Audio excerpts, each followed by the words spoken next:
The officer, before I can get up to my feet and try to take off running, the officer grabs me and slams me to the floor. He pulls his gun on me and tells me, "I will kill you, nigga." I instantly just lunged for the gun. In my mind, I wasn't thinking. Like I say, I was in fear for my life, and I'm just trying to get away at this point. Introduce yourself. Tell us how we can get in touch with you. My name is Jonathan Belton, MA number 7888526. You can look me up on Otis or contact me on Facebook at Jonathan Belton. What should people know about your situation? What is it that you would like for people to know? Maybe that, or I was sentenced unjustly because of the person that was on my case, because of who the victim was. They gave me the most severe punishment that you can in terms of my resentencing. They maximized my sentence. It's no reason for me to get the most harshest punishment other than the fact that my victim was a police officer. No matter the fact that he died with his own gun, no matter the fact that all my actions showed that I was trying to get away from him, none of that matters. They still end up giving me 40 years, 40 to 70 years, went outside the guidelines set forth by the Supreme Court. So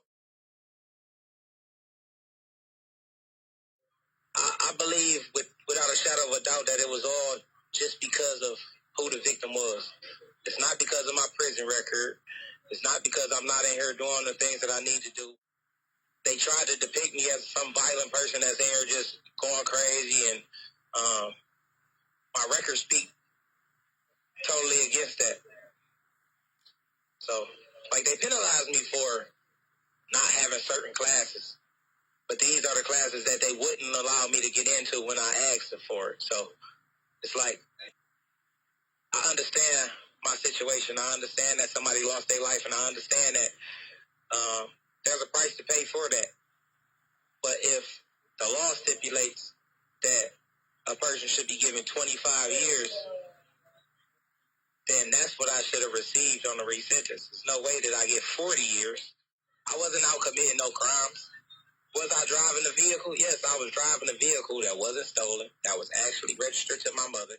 Like, it's no reason for me to get the most harshest punishment other than the fact that my victim was a police officer. No matter the fact that he died with his own gun, no matter the fact that all my actions showed that I was trying to get away from him, none of that matters. They still end up giving me 40 years, 40 to 70 years, went outside the guidelines set forth by the Supreme Court. But I need people to get behind this good time bill, because even though they gave me the harshest punishment, the good time bill cuts that time in half as long as I'm showing that I'm ready to come home. I'm taking the classes I needed. I'm getting the mental help that I need. So it allows us to have an incentive to be on our best behaviors and come home early. You said something earlier, and I don't want to necessarily, I'm not trying to delve all into the incident itself, but what year was this? December 28, 2008. December 28, 2008. Did you own a cell phone then? I did, yes. What cell phone did you own? It was a regular little Motorola. They called it a Slither. Did it have? It was broken at the time, though. So, in fact, I actually had my mother's phone on me that night because I broke my phone, and I had my mother's phone, which was a little flip phone. Flip phone. You mentioned that the officer lost his life by his own gun. Indeed. And that you were trying to get away from the officer? Absolutely. Why were you trying to get away? Because prior to the gun going off and him being injured, he was just attacking me. I ran from him. He caught up to me. And I gave in. I gave him my arm. But he was attacking me. He was punching me in the neck, in the back, as if I was trying to fight him. So at this point, I'm a 16-year-old young man. I'm really in fear for my safety at this point because I'm asking this officer to get off of me, stop hitting me, and yet he continued to hit me. So at that point as a child, and I recall the way I was thinking at that moment, I was thinking irrational, truthfully, because I understand an officer is trying to subdue an individual. I understand that, right? And in those moments, I felt like I was in fear for my life because I'm a child getting beat up by an adult. And that just made me try to get away even more. So I tried to get away. But in the process of trying to get away, he grabbed me and flung me down these stairs. And I went face first into a big glass window. So I had to actually cover my face to stop my face from going into this window, causing me to be even more terrified than I originally was, solidifying the fact that I felt like I'm in fear for my life. I may die in this hallway. So before I can get up to my feet and try to take off running, the officer grabs me and slams me to the floor. He pulls his gun on me and tells me, "I will kill you, nigga." I instantly just lunged for the gun.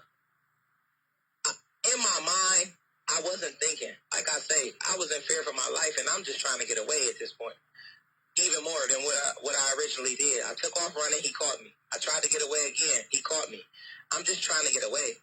Never in 1 minute did I intend to kill anyone. Please excuse me, you know what I'm saying? It always brings on a wave of emotions when I talk about this because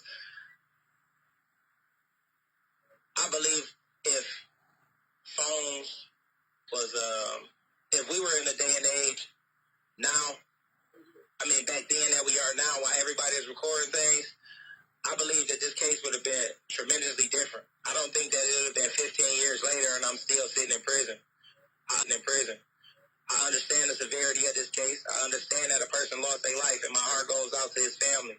I think about them each and every day because it's a mother that can't hold her son. It's a wife that no longer has that husband. It's a daughter that doesn't have a father, and they can't have those memories. But I do not feel like I deserve to spend 40 years in prison because of mistakes on both of our parts. I take responsibility for mine wholeheartedly.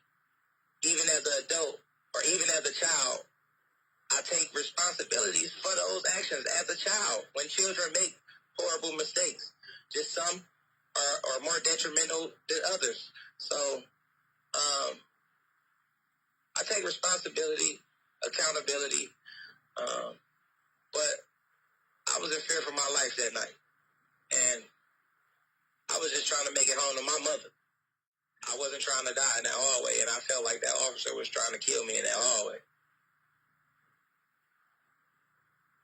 I wonder if it would have been the same if it was me dead and him alive. I wonder what he had to spend his life in prison for killing me. I don't believe he would have. But the value is not the same on my life and his life because he was an officer and I was a civilian, let alone that I'm 16 years old. So.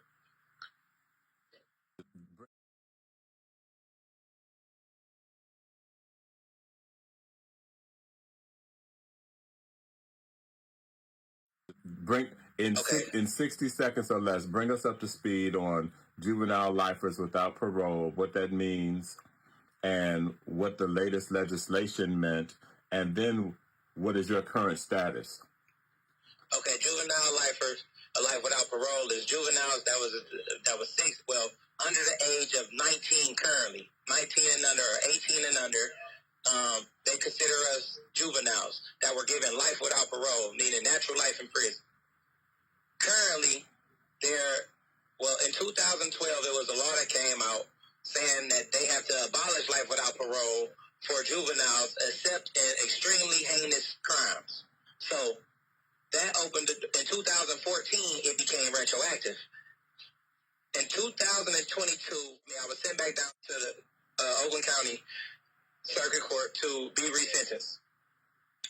They deemed that I was not a severely heinous crime, and they decided to resentence me. Upon resentencing me, they gave me 40 to 70 years, which was the max.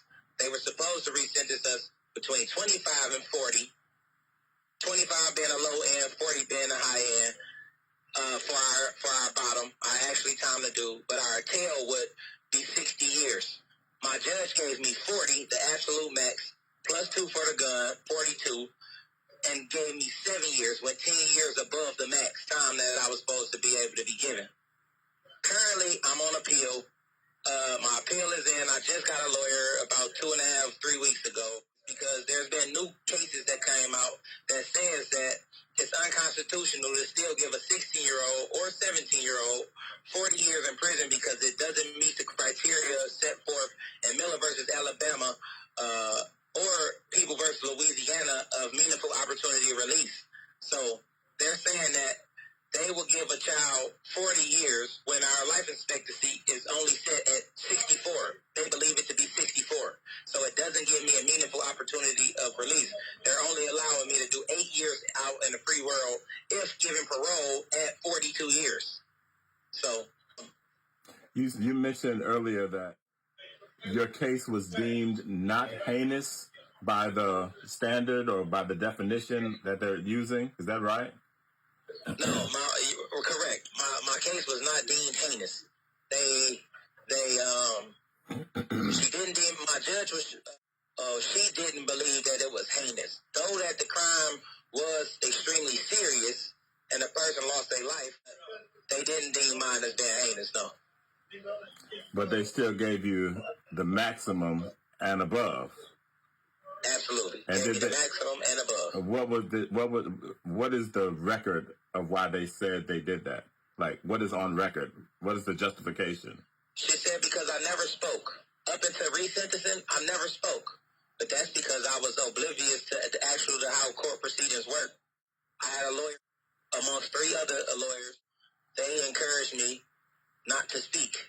They said, "Oh, they gotta beat us without you saying anything." I told them multiple times that I wanted to get on a stand because I knew I didn't do anything wrong. With me not taking a stand, it made it seem as if I was hiding something. But she said I never spoke, so I never showed any empathy or remorse for what I did. Beyond the fact that I sat and cried in court, she still considered me not having remorse. But back then, I honestly didn't know what remorse was.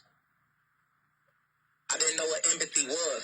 It wasn't until coming to prison and really studying myself and getting into these self-help classes that I was able to get into through the National Lifers Association because the administration wouldn't allow me in VPP or thinking for a change because I didn't have an early release date.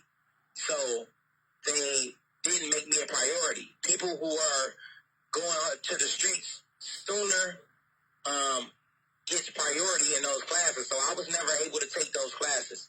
I got with a brother named John Durham.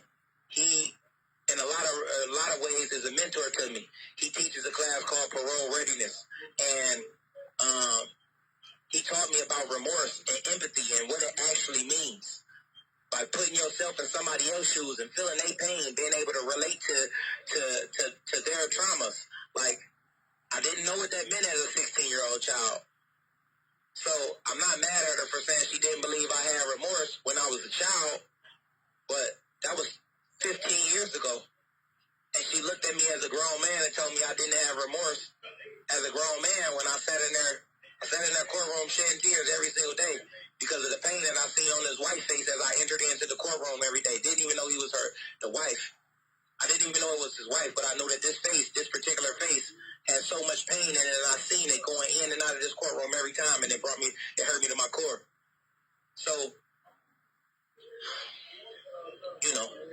You have about 60 seconds. Is there any last thing that you'd like to say? I just ask that people look into my story and get behind this good time bill. This good time bill is important. It's not a get out of jail free card. It's not a pass for guys that's in here that's not handling their business, doing the things that they supposed to do. Good time is for people that is ready to come back to society because they have done all the things that it takes to meet that requirement. Mental health, self-help classes to change their mental. We understand our mistakes, and we ask that you guys get behind this good time bill and support us coming out there so we can help support you guys and be better people for our communities.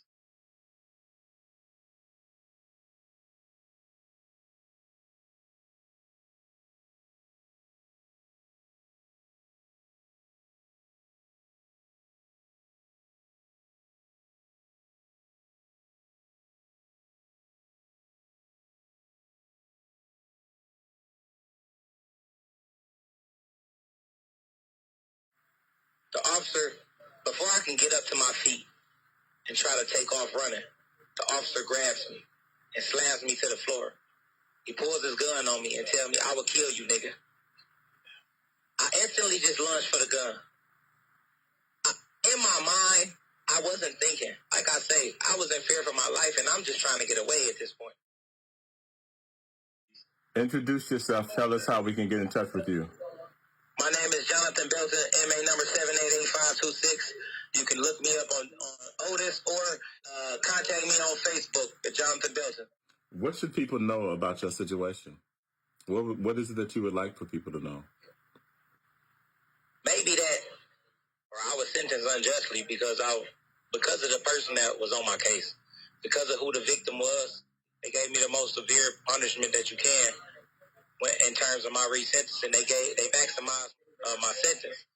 It's no reason for me to get the most harshest punishment other than the fact that my victim was a police officer. No matter the fact that he died with his own gun, no matter the fact that all my actions showed that I was trying to get away from him, none of that matters. They still end up giving me 40 years, 40 to 70 years, went outside the guidelines set forth by the Supreme Court. So I believe without a shadow of a doubt that it was all just because of who the victim was. It's not because of my prison record. It's not because I'm not in here doing the things that I need to do. They tried to depict me as some violent person that's in here just going crazy, and my records speak totally against that. So, like, they penalized me for not having certain classes, but these are the classes that they wouldn't allow me to get into when I asked for it. So, it's like, I understand my situation. I understand that somebody lost their life, and I understand that there's a price to pay for that. But if the law stipulates that a person should be given 25 years, then that's what I should have received on the resentence. There's no way that I get 40 years. I wasn't out committing no crimes. Was I driving a vehicle? Yes, I was driving a vehicle that wasn't stolen, that was actually registered to my mother. Like, it's no reason for me to get the most harshest punishment other than the fact that my victim was a police officer. No matter the fact that he died with his own gun, no matter the fact that all my actions showed that I was trying to get away from him, none of that matters. They still end up giving me 40 years, 40 to 70 years, went outside the guidelines set forth by the Supreme Court. But I need people to get behind this good time bill, because even though they gave me the harshest punishment, the good time bill cuts that time in half as long as I'm showing that I'm ready to come home. I'm taking the classes I needed. I'm getting the mental help that I need. So it allows us to have an incentive to be on our best behaviors and come home early. You said something earlier, and I don't want to necessarily, I'm not trying to delve all into the incident itself, but what year was this? December 28, 2008. December 28, 2008. Did you own a cell phone then? I did, yes. What cell phone did you own? It was It was broken at the time, though. So, in fact, I actually had my mother's phone on me that night because I broke my phone, and I had my mother's phone, which was a little flip phone. Flip phone. Uh-huh. You mentioned that the officer lost his life by his own gun. Indeed. And that you were trying to get away from the officer? Absolutely. Why were you trying to get away? Because prior to the gun going off and him being injured, he was just attacking me. I ran from him. He caught up to me, and I gave in. I gave him my arm. But he was attacking me. He was punching me in the neck, in the back, as if I was trying to fight him. So at this point, I'm a 16-year-old young man. I'm really in fear for my safety at this point because I'm asking this officer to get off of me, stop hitting me, and yet he continued to hit me. So at that point as a child, and I recall the way I was thinking at that moment, I was thinking irrational, truthfully, because I understand an officer is trying to subdue an individual. I understand that, right? And in those moments, I felt like I was in fear for my life because I'm a child getting beat up by an adult. And it just made me try to get away even more. So I tried to get away. But in the process of trying to get away, he grabbed me and flung me down these stairs. And I went face first into a big glass window. So I had to actually cover my face to stop my face from going into this window, causing me to be even more terrified than I originally was, solidifying the fact that I felt like I'm in fear for my life. I may die in this hallway. So before I can get up to my feet and try to take off running, the officer grabs me and slams me to the floor. He pulls his gun on me and tells me, "I will kill you, nigga." I instantly just lunged for the gun. In my mind, I wasn't thinking. Like I say, I was in fear for my life, and I'm just trying to get away at this point. Even more than what I originally did. I took off running, he caught me. I tried to get away again, he caught me. I'm just trying to get away. Never in 1 minute did I intend to kill anyone. Please excuse me, you know what I'm saying? It always brings on a wave of emotions when I talk about this because I believe if phones was, if we were in the day and age now, I mean, back then that we are now, while everybody is recording things, I believe that this case would have been tremendously different. I don't think that it would have been 15 years later and I'm still sitting in prison.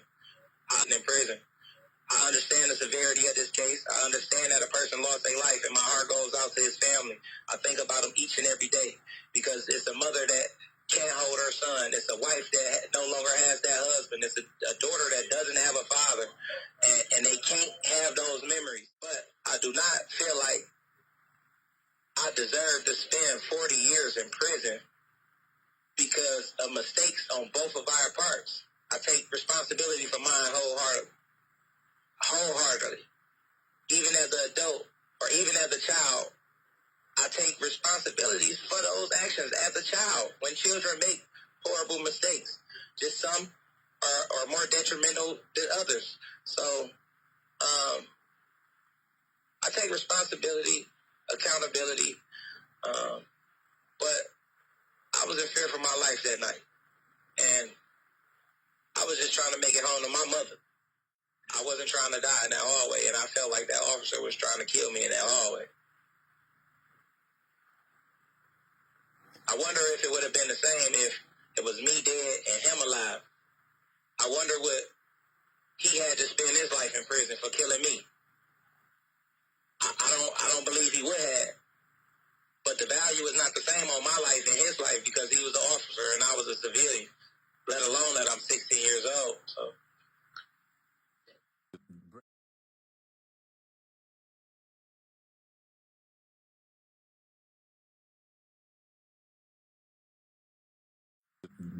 In 60 seconds or less, bring us up to speed on juvenile lifers without parole, what that means, and what the latest legislation meant, and then what is your current status?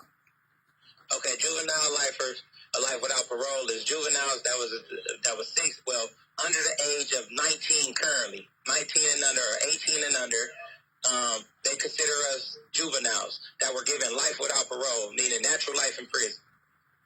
Currently, in 2012, there was a law that came out saying that they have to abolish life without parole for juveniles except in extremely heinous crimes. So that opened, in 2014, it became retroactive. In 2022, I was sent back down to the Oakland County Circuit Court to be resentenced. They deemed that I was not a severely heinous crime, and they decided to resentence me. Upon resentencing me, they gave me 40 to 70 years, which was the max. They were supposed to resentence us between 25 and 40, 25 being a low end, 40 being a high end. For our bottom, our actually time to do, but our tail would be 60 years. My judge gave me 40, the absolute max, plus 2 for the gun, 42, and gave me 7 years, went 10 years above the max time that I was supposed to be able to be given. Currently, I'm on appeal.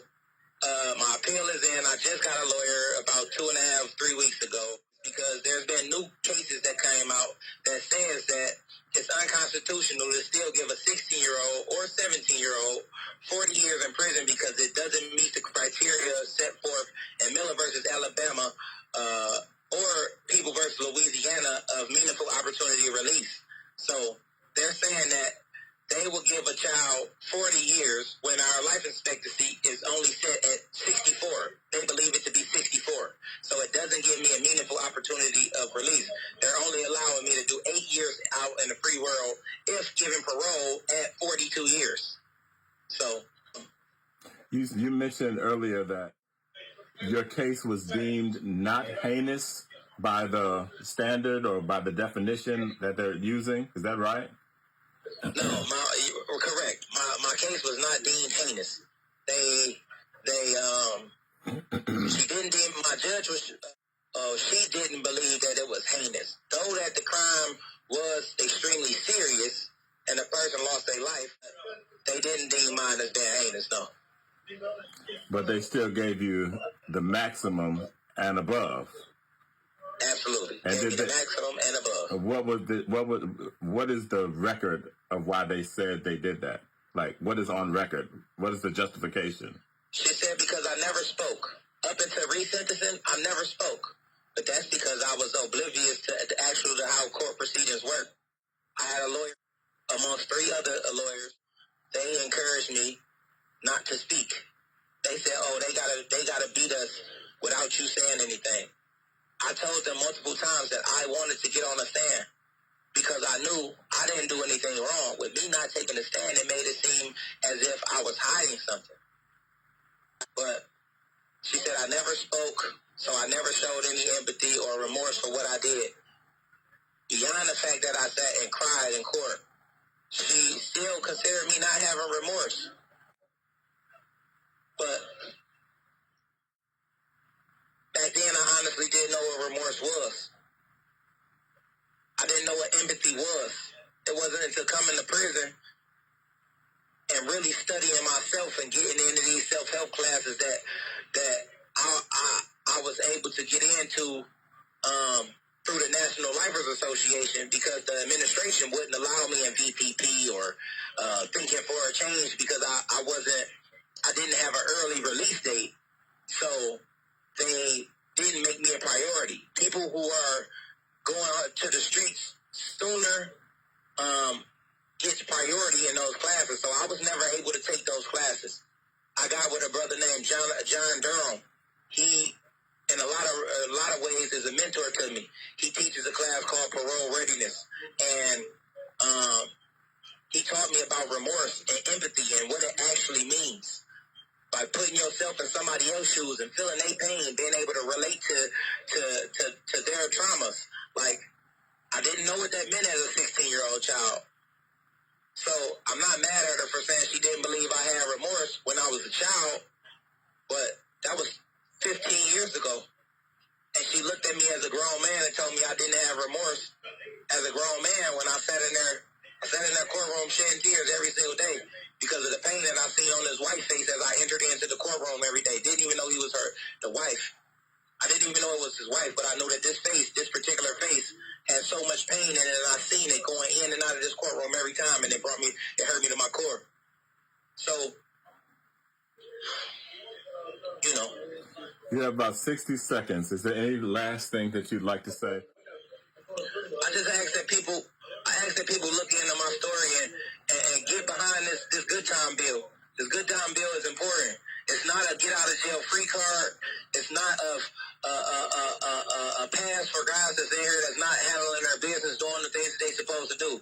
Good time is for people that is ready to come back to society because they have done all the things that it takes to meet that requirement.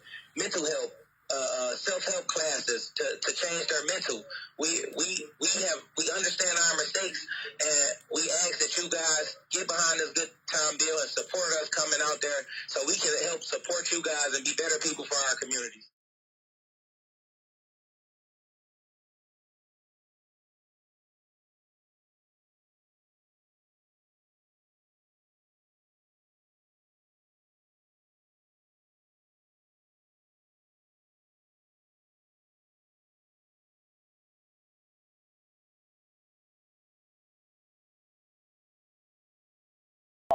It would mean a lot to me.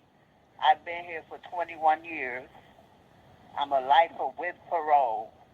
I've had no tickets at all in the 21 years.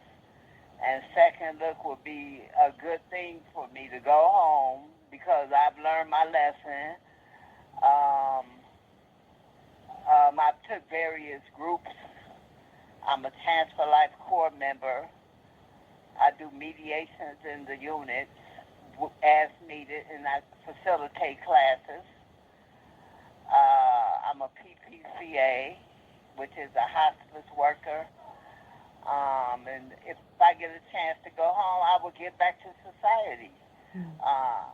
As my records state, I have been an inmate that doesn't get in trouble.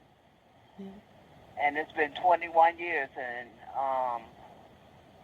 I want to get back to the community. I was a mentor for 12 years for youthful offenders. And I would like to get a chance to go back in society. I'm 66 years old. I've been here since I was 45 years old when I came to prison. Well, it's a lot of women here that's been here a while. Like in the infirmary, it's one woman there that's 95 years old. Wow. And she's in the bed all day. Her name is Dorothy Moores, and she should get a chance to go home. Yes, it's a lot of women that's sick, and they're not going to hurt nobody that's been here. Like Miss Koji, been here a long time. She's almost 80 years old, and she won't hurt nobody. It's a lot of women been here 30, 35, 40 years. Yeah. And they're doing positive things here. They're not giving up hope. Yeah. Yes, and some of them can't walk or anything. Yeah. And I don't see how they're going to get out and hurt somebody. And they're just laying in the bed all day, doing nothing. Yeah. They could be at home with their family. This woman is almost 100 years old. Yeah. It doesn't make sense. But I've been here 21 years. The time go by because I keep busy. I'm doing positive things here. Chance for Life. Yeah, I'm a core member for Chance for Life. I facilitate groups. Chance for Life is, they teach you critical thinking, communication skills, conflict resolution. It was started by Tom Adams and Jessica Taylor. They started coming to this facility maybe 15 years ago, but they were in the men facility before, and they trained the first core group, and then they pick core members, and then they do the facilitating for the classes. They keep, passing it on, paying it forward. Yeah. Yeah. Oh, absolutely. Every time I facilitate a class or something, sit in the class, I learn more myself. We teaching each other. Yeah, and helping each other too. Each other. Yes, yes. And it's helping me not to have such a closed mind because I'm 66 years old and my mind was closed to a lot of things. And it opened my mind to, hear different ideas, and I can formulate my own opinions like that. Yeah. And it teaches us about our biases, and we can't have those biases like that. Yeah. Yeah. Well, it sounds very beneficial. Yeah. And that quite a few people just in the world in general could do with some of that stuff that you're talking about, for sure. Oh, absolutely. And it's not just for the groups, it's just for everyday life. Conflict resolution. Yeah. Exactly. Second look it would be something good.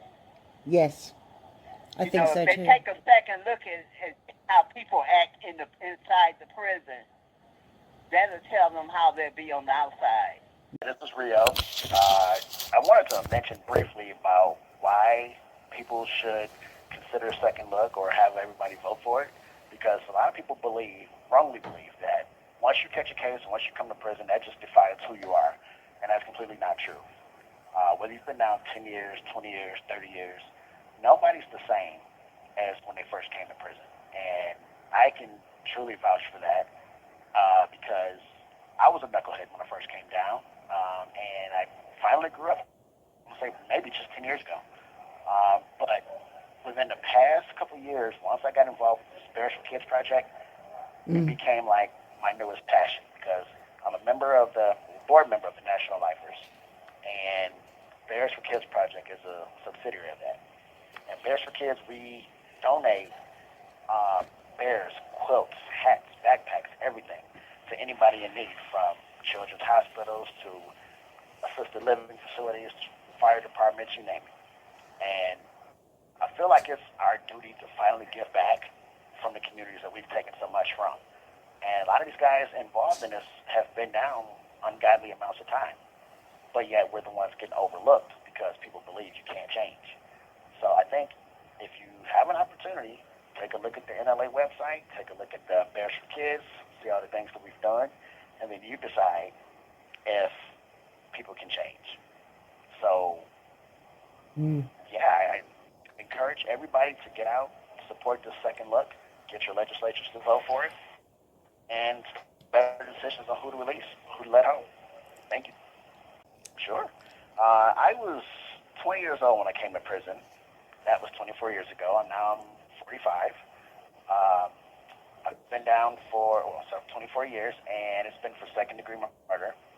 The case was caught in the process of saving a woman and her unborn child. And I understand that, at the time I felt like this was the only option, only avenue. So I took it upon myself to take 2 lives to save 2 more. And, I think some of the laws say that was okay, but morally I understand that was not my decision to make. So, I accepted the punishment. I'm here.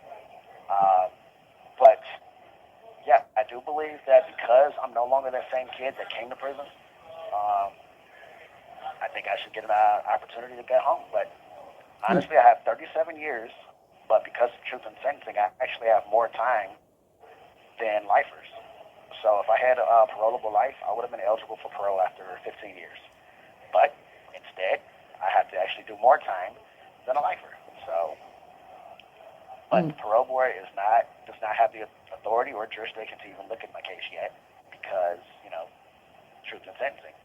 So if we can get the second look passed, it would help people like me and those better than me get home sooner. Yeah, I've run across quite a few guys, elderly guys, since I've been in prison, definitely here in Macomb. But there's been quite a few guys here that there's no way they can potentially be a threat to society, because whether they've been down a long time or recently came down, but as old as they are not a threat to anybody. But because of their time, a lot of them get overlooked. I know a guy, his name is Rocky. He used to be one of my mentors. He went to Lapeer recently, and yeah, he's been down like over 40, almost 50 years.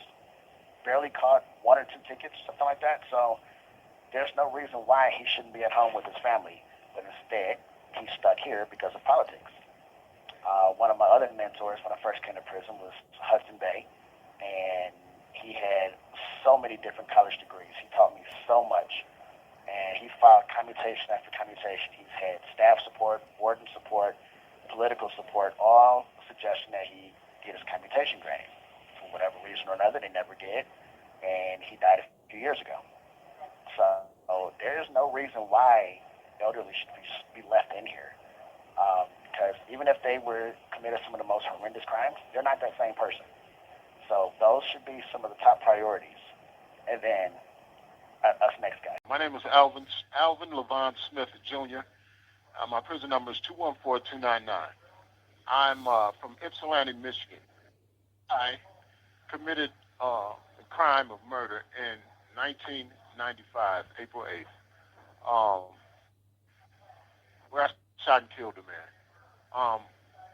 However, I do believe that redemption exists in here. Not only with myself, but I see it with a lot of other guys. I've come a long way. I've completed the Urban Ministry Institute, which is a 4-year seminary program. I'm also currently a student in Hope College and Western Theological Seminary's prison education program here at Muskegon Correctional Facility. I've been elected the Student Voice Council's vice president at this location. It's a plethora of things that I've accomplished over the years, but they've been done in the name of bettering myself and becoming a better person, contributing to the community that I'm a part of. And I honestly hope that people out there are seeing that there is redemption in here. There's redemptive stories all that pervades the prison system, not just here at Muskegon Correctional, but the whole system.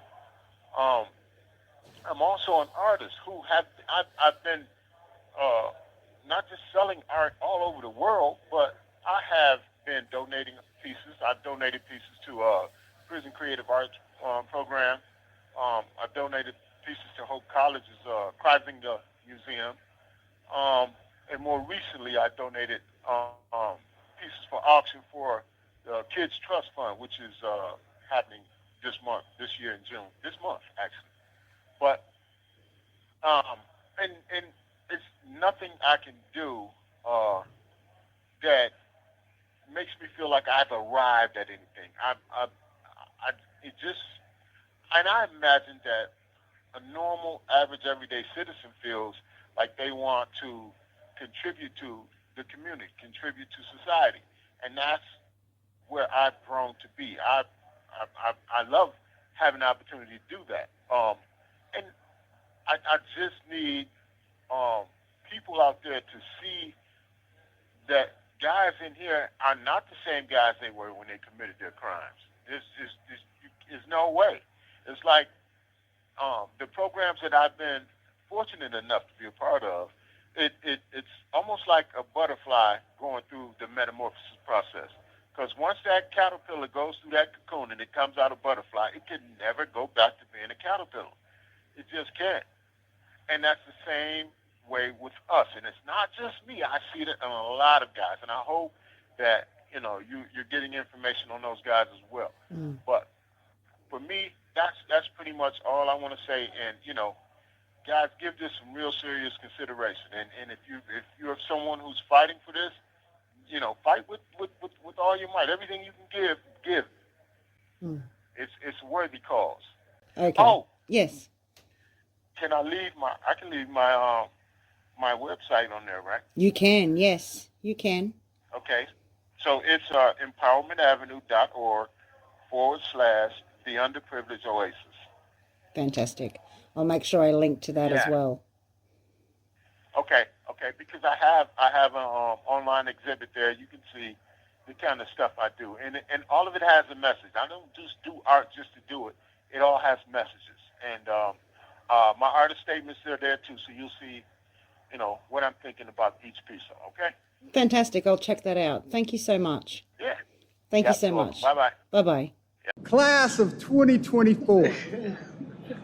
Today we celebrate a great accomplishment in our life. However, no one accomplishes anything great without the help of others. So we would like to thank all those who have helped us to arrive at this moment. Families, we thank you for your unwavering support. Calvin University and Calvin Theological Seminary, we thank you for answering God's call to provide education to incarcerated individuals.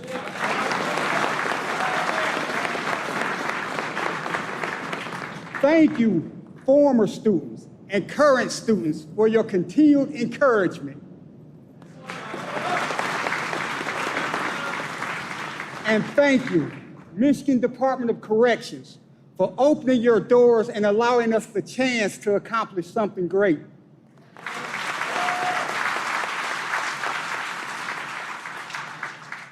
As I thought about what I would share today, my mind continued to go back to the beginning of this educational journey, where I introduced myself to my classmates by telling them how the neighborhood I grew up in shared similarities with a prison. There were men running around the big yard wearing do-rags and listening to big radios. Some men were dog handlers who trained pit bulls, while others had a weight pit in their yard. Drug abuse, mental illness, and violence were the norms. And most people could not dream beyond the invisible fence that seemed to choke away any hope for the future. But my mother would always tell me, you are more than your environment. The fact that we are sitting in a prison celebrating a group of men receiving college degrees supports my mother's belief that you are more than your environment. However, it is important to note that more than your environment does not mean we are more special than the next person is, or that we have a reason to be prideful, arrogant, or entitled. More than your environment means we do not have to conform to the abject expectations set by the world around us, because the negative things we see do not reflect whom God created us to be. The great philosopher Socrates claims education enables you to see the world correctly. While I agree with Socrates, I believe the main thing education enables you to see correctly is yourself. A correct self-view should always lead one to see theirself as more than their environment. So although we wear prison blues, we are more than prisoners. We are humans created in the image of God. We are husbands, fathers, sons, and neighbors. We are mentors to those who have challenges with substance abuse and mental illness. We are tutors to students with special needs and food providers for women's shelters and the elderly. We are leaders in restorative justice and shoulders to cry on for those who are grieving. We are men who use education to turn visions into reality. You see, the Calvin Prison Initiative has the vision of transforming the prison community and making it safer. And you men strive daily to help realize that vision. However, we are much more than men who transform the community inside of prison. We are men who contribute to making the state of Michigan a better place. Because every time you see a successful returning citizen, it is likely they sat under the mentorship of men like us. Yes. It is likely men like us served as the pastor, imam, or grand sheik to one of those returning citizens. It is likely we stood as their brother, providing them with guidance and holding them accountable to join us in being more than our environment. The state of Michigan is a safer place because men like us choose to be more than our environment.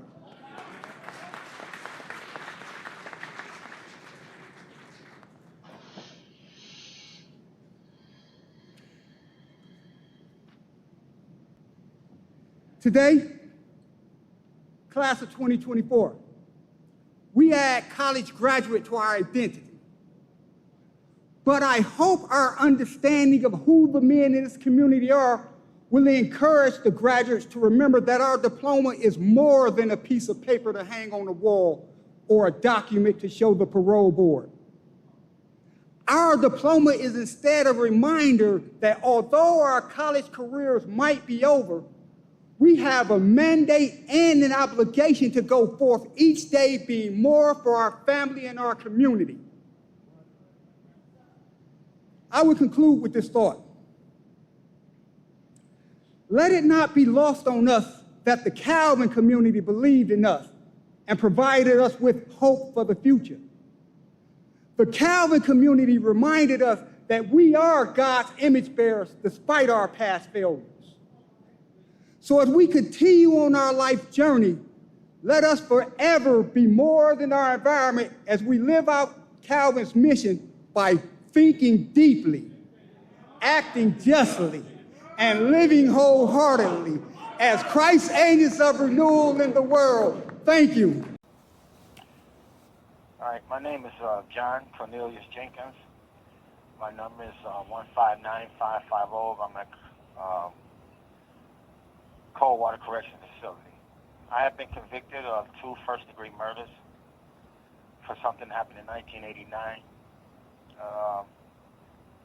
I messed around and got hurt at Waterloo in 1988. I got into a fight with a prisoner, and he stabbed me. And I didn't want to tell the administration, so I walked away from the camp, and they gave me escape status. And while I was out there on escape status, I was working for my brother-in-law at a crack house. And some people got killed up in there, and I got accused of being a part of it because I was an escaped convict. I wouldn't talk. I was afraid to open my mouth because I didn't want to get my family in no danger or anything like that. Anyway, all the time I was out on the run from 88, and the murder happened 89 of March or April. I wound up getting on American Most Wanted, being the first person in Michigan to be on American Most Wanted. And because of my escape, and one of the men who got killed, his sister worked for, she was a parole officer at the probation department down in Wayne County. She's a supervisor now. So she had, with Kim Worley, made it impossible for me to get any kind of help, being that I just wasn't a trigger man. I was in a whole different room when the murders happened. But because I didn't say anything, and the guys who got away with it, they didn't get no cases. But in 2009, the gentleman who actually did the killing turned himself in with his preacher and took a polygraph and cleared me of the whole crime. I had got me a private investigator, along with Kim Rutting and the Attorney General. Well, they wind up getting him a polygraph test, and he passed the polygraph, cleared me of the crime that he committed. I reached out to all different types of politicians trying to explain to them, but my problem came in when I went to prison in 79. I was with a gentleman that was a couple years younger than me, and he got into a fight with a Detroit Free Press manager, and he killed him accidentally. And he was a white man at the time. And when we went to prison, they didn't give us life. They gave us 9.5 to 20 on it. Well, Detroit Free Press has been the people who's been pushing my agenda not to get out, kept me in the newspaper, made me out to be a murder machine, called me all kind of names, saying I was a killer and everything. But I have never, ever had a fighting ticket or assault ticket or knife fight ticket or anything. I don't have any of those type of tickets to say I'm that type of person they claim I was. I don't even have nobody said I killed them. They just said I happened to be there. But it didn't matter to these people because, like I said, the lady that her name is Gail, she made sure that she got with people and political people telling that her brother got killed in this drug house, and she didn't want me to get out, even if I didn't do it or not. They didn't even care who actually did the killing. But I have all the paperwork. I didn't want to. The antagonist unit sent me to a place called Cooley Innocent Project. And out of all the innocent projects in Michigan, I get a little help, and then as soon as they get with the federal people and people talking about me, they shut me down and said they can't help me. Even with the guy who turned himself in, cleared me of the crime, they still saying they can't help me. So I'm still stuck in here like a political prisoner for a crime I didn't commit, all because I got some people in Detroit Pre-Press feel that I should have never got out the first time when this man got killed in '79. And this young lady named Gail Connors, whose brother got killed in this crack house. So I don't know what else to do, but I know after 30-something years, I should have some kind of help showing my innocence. But I can't get no help. Every place I've been, all the innocent projects in Michigan, start off helping me, but then when they get into my case and they just shut me down. They're not giving me no reason why, but I understand that I made a lot of mistakes, but I didn't kill nobody. I know I walked away from prison what made me look bad and been accused of all kind of murders, and I just got blown out of proportion. And because I had no education, I couldn't read, I just kept my mouth shut. Growing up the way I come in the 60s, you couldn't talk, couldn't tell nobody nothing. And I was ignorant to the law. But being locked up all these years gave me a chance to really understand I really got screwed. They made me look like a real bad man. And they don't have any evidence saying I did anything. They don't have any physical evidence that I did anything that they accused me of. And I'm just trying to figure out, how do I get a second chance? I done went to all the programs they got in prison. I done did everything a man can possibly do. I got help, got my reading together. I haven't got a GED because they said my scores, it's a word they use that I wouldn't be able to get it because of some kind of slow, dealing with my education. I was kind of slow in picking up certain things, but I can read. I can comprehend and understand more. I took all kind of programs, Chance for Life. I did everything possible that I can take as a lifer that they'll give me. So I don't know, I know rehabilitation is just a politician word because you got to make your own self be a better man. And all I can say is all the things they said about me from 88 to 89, that's not me. There's nothing in my files to say that I lived that type of life. Because if I was that type of man, I would be that type of man here in prison. And I'm not. I want to know, how do we go about getting help for a second chance when you don't have nobody that's willing to listen to you? Okay. Well, first of all, my name is Linda Paling, and I've been incarcerated 24 years, and I've had clear conduct for the whole 24 years.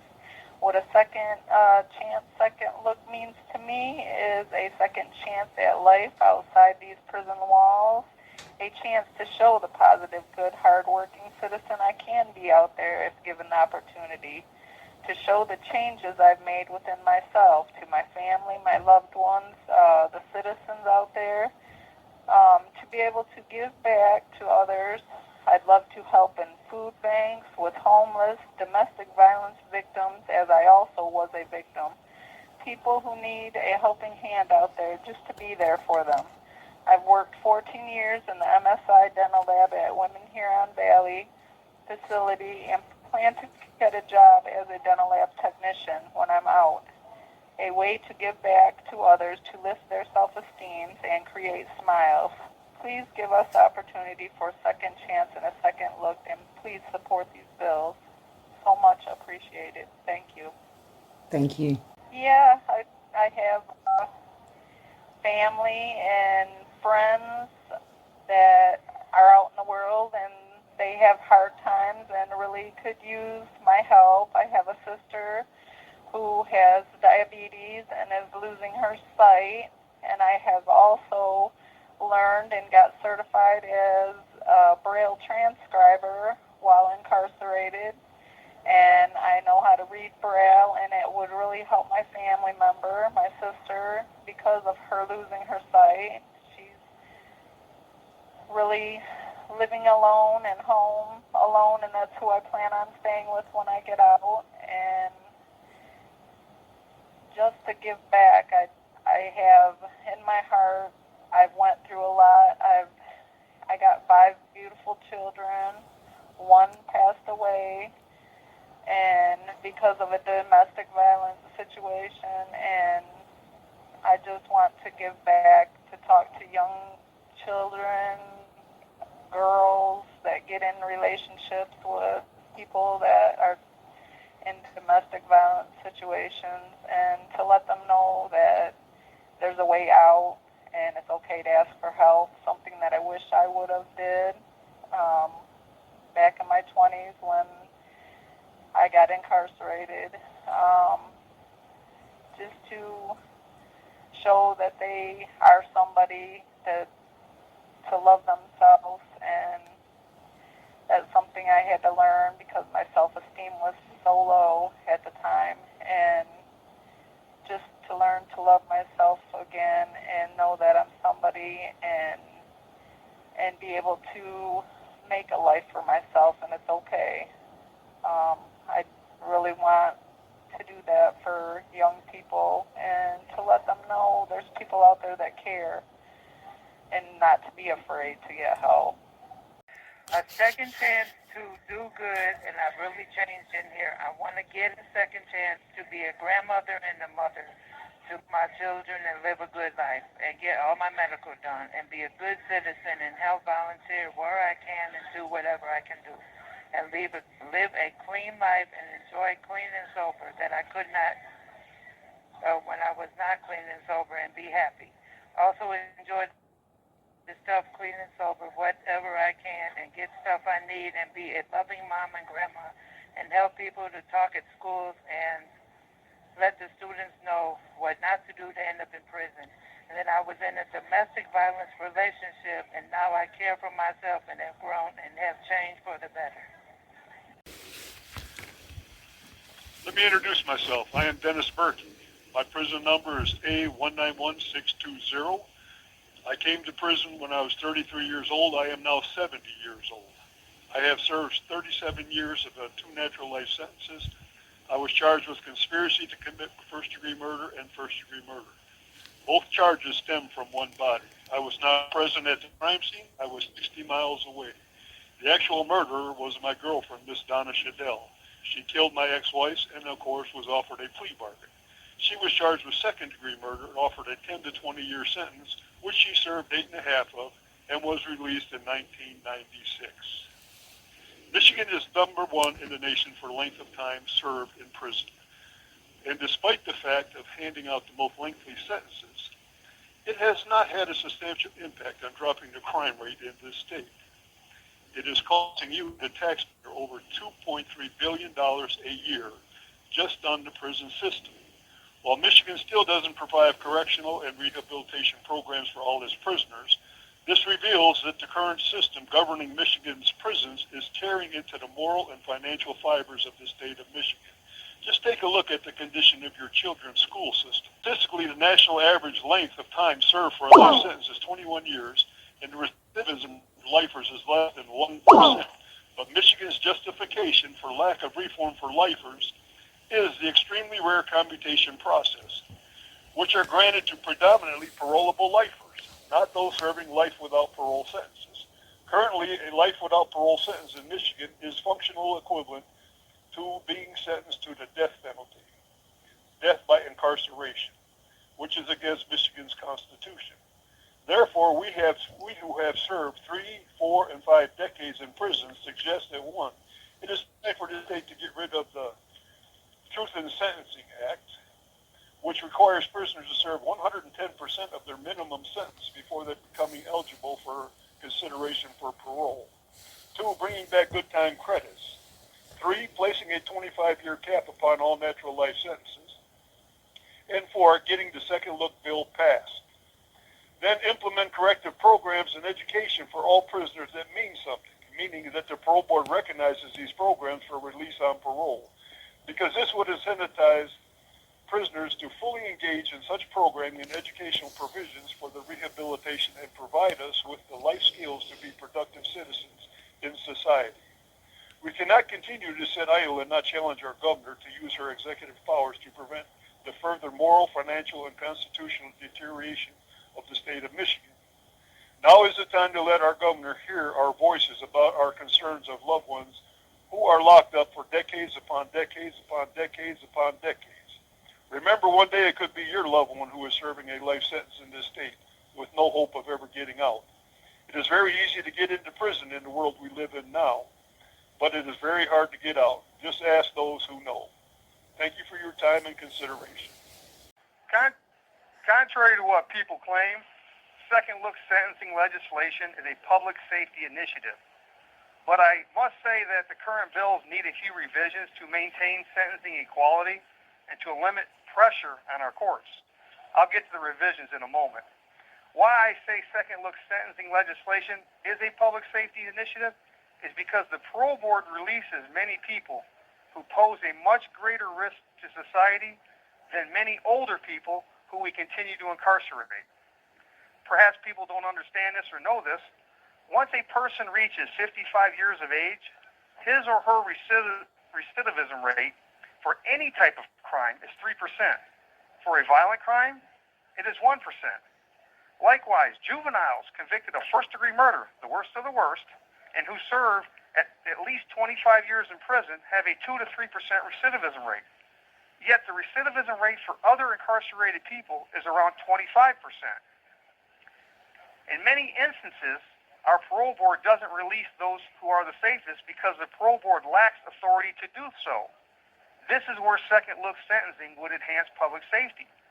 With this legislation, the safest incarcerated people, older prisoners who have served a substantial amount of time, juveniles, could get their sentence altered so the parole board could release them. As it currently stands, however, our parole board falsely claims many people pose a threat to society for no other reason than the parole board lacks authority to release the person. Take Josh Puckett, for example. Less than a year ago, our parole board said Josh's commutation lacked any merit. 10 months later, he was resentenced because he was 18 years old at the time of his offense. And the prosecutor commended Josh about his accomplishments in prison, and the judge told him, Detroit needs guys like you. A month later, the same parole board interviewed Josh, and the very next day granted him a parole. Truth be told, nothing about Josh's character changed in the past year. The only thing changed was Josh's sentence. Many other people like Josh sit in prison, and this is why second look sentencing is needed. However, we could use some revisions of the current bills. Despite the need for second look sentencing, the current bills need to address the amount of time people are serving. Not all crimes deserve the same treatment. So a second look sentencing bill should use a graduated sentencing approach that requires those with longer sentences to serve more time before becoming eligible for resentencing. This approach would also maintain sentencing equality and reduce pressure on our court system. And with these revisions, second look sentencing can be a public safety initiative, and it would be. Okay. Hi, my name is Anthony Dow. My MDOC prison number is 270700. I'm a 59-year-old honorably discharged disabled veteran from the United States Marine Corps with skeletal issues that has caused me to use a walker now. I've been incarcerated for 22 years, and the entire time I've had a history of seizures that continue to this day. More recently, I've been diagnosed with type 2 diabetes, and I'm currently being treated for all of these chronic medical issues. So the cost of my being in prison is much higher than the average prisoner. However, by the grace of God, I have not allowed my health conditions to hinder me. I have learned to live by the scripture in the book of Romans chapter 12, verse 2 in the Holy Bible. It states, "Be ye transformed by the renewing of your mind." With it, I've stopped thinking like a criminal and changed my behavior. I'm 15 years misconduct ticket free. I've completed all of the MDOC required courses, and I'm now a college student currently enrolled in Kellogg Community College for Business Administration. I believe the Second Look bill should pass because it will benefit people like me who want to return to society to help our families and our communities by being a law-abiding, tax-paying citizen. Have a great day. Hello, my name is Raquel Blue. I've been incarcerated for 22 years for murder, attempted murder, and felony firearm. Throughout this time, I've changed my life. I've changed the way I thought. And this isn't due because I'm a different person. I wanted to be a different person.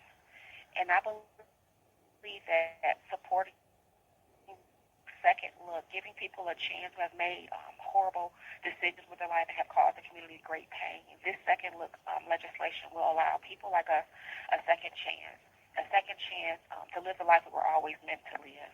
And we aren't just asking for a second chance just to get out and live our lives and be happy, but we want to get out and be an asset to the community. Since I've been incarcerated, I've been employed at Braille Transcribing Fund since 2018, which I'm responsible for translating textbooks into Braille for blind and visually impaired people. I'm a part of the Student Voice Council, and I'm responsible for taking the needs and concerns of Jackson College students to the council and just helping to create a better environment for education here. This has been my purpose, this has been my outlook, this has been my passion since coming to prison. I am not a threat to society, but I'm always thinking and focusing on how I can create programs that will keep the public safe. I have agency of mind, and most of my peers who are in leadership roles, whether we're in Chance for Life, whether we're peer support specialists, whether we're peer recovery coaches, whether we're prisoner observation aides, or whether we're... So currently, as a member of the National Lifers of Association, I've come up with a project just to prove how we're forward thinkers, how we want to not only make the community here better, but we want to make public safe for returning citizens. I've come up with a program called Succeed. It means to turn out as planned. And I will go into RGNC to get the intake, the newcomers, to make the commitment in intake, commit to change, to commit to being different, to take advantage of resources that are available. A lot of the women here that are in leadership's role will go in with me, will be called community workers. We'll go on and give our testimonies of how we've utilized the resources in the facility, using what we have, and that's called having agency, utilizing what we have to become better and to make our environments better. The warden is in support of this program, and I can't wait to get it started because I believe that it will create a better environment, it will create better people, and so that we can get out and be an asset to the community. C is a two-part program seeking to create more prison success stories. It embodies the idea and the importance of having a head start. Prison can be a scary place for new intakes, mainly due to the stories generated by some of us prisoners. Community workers will tell the true story that illustrates the success and worth many of us have gained since being in prison. We want to convey to prisoners and to our peers that prison is not a vacation, but it is a place that each individual can succeed if they apply the 3 Ps. If they plan, put in the effort, and place themselves around a supportive network, then just like I have and many of my peers have, we can become the change people we envision. The Head Start program is, again, provided for each woman in intake.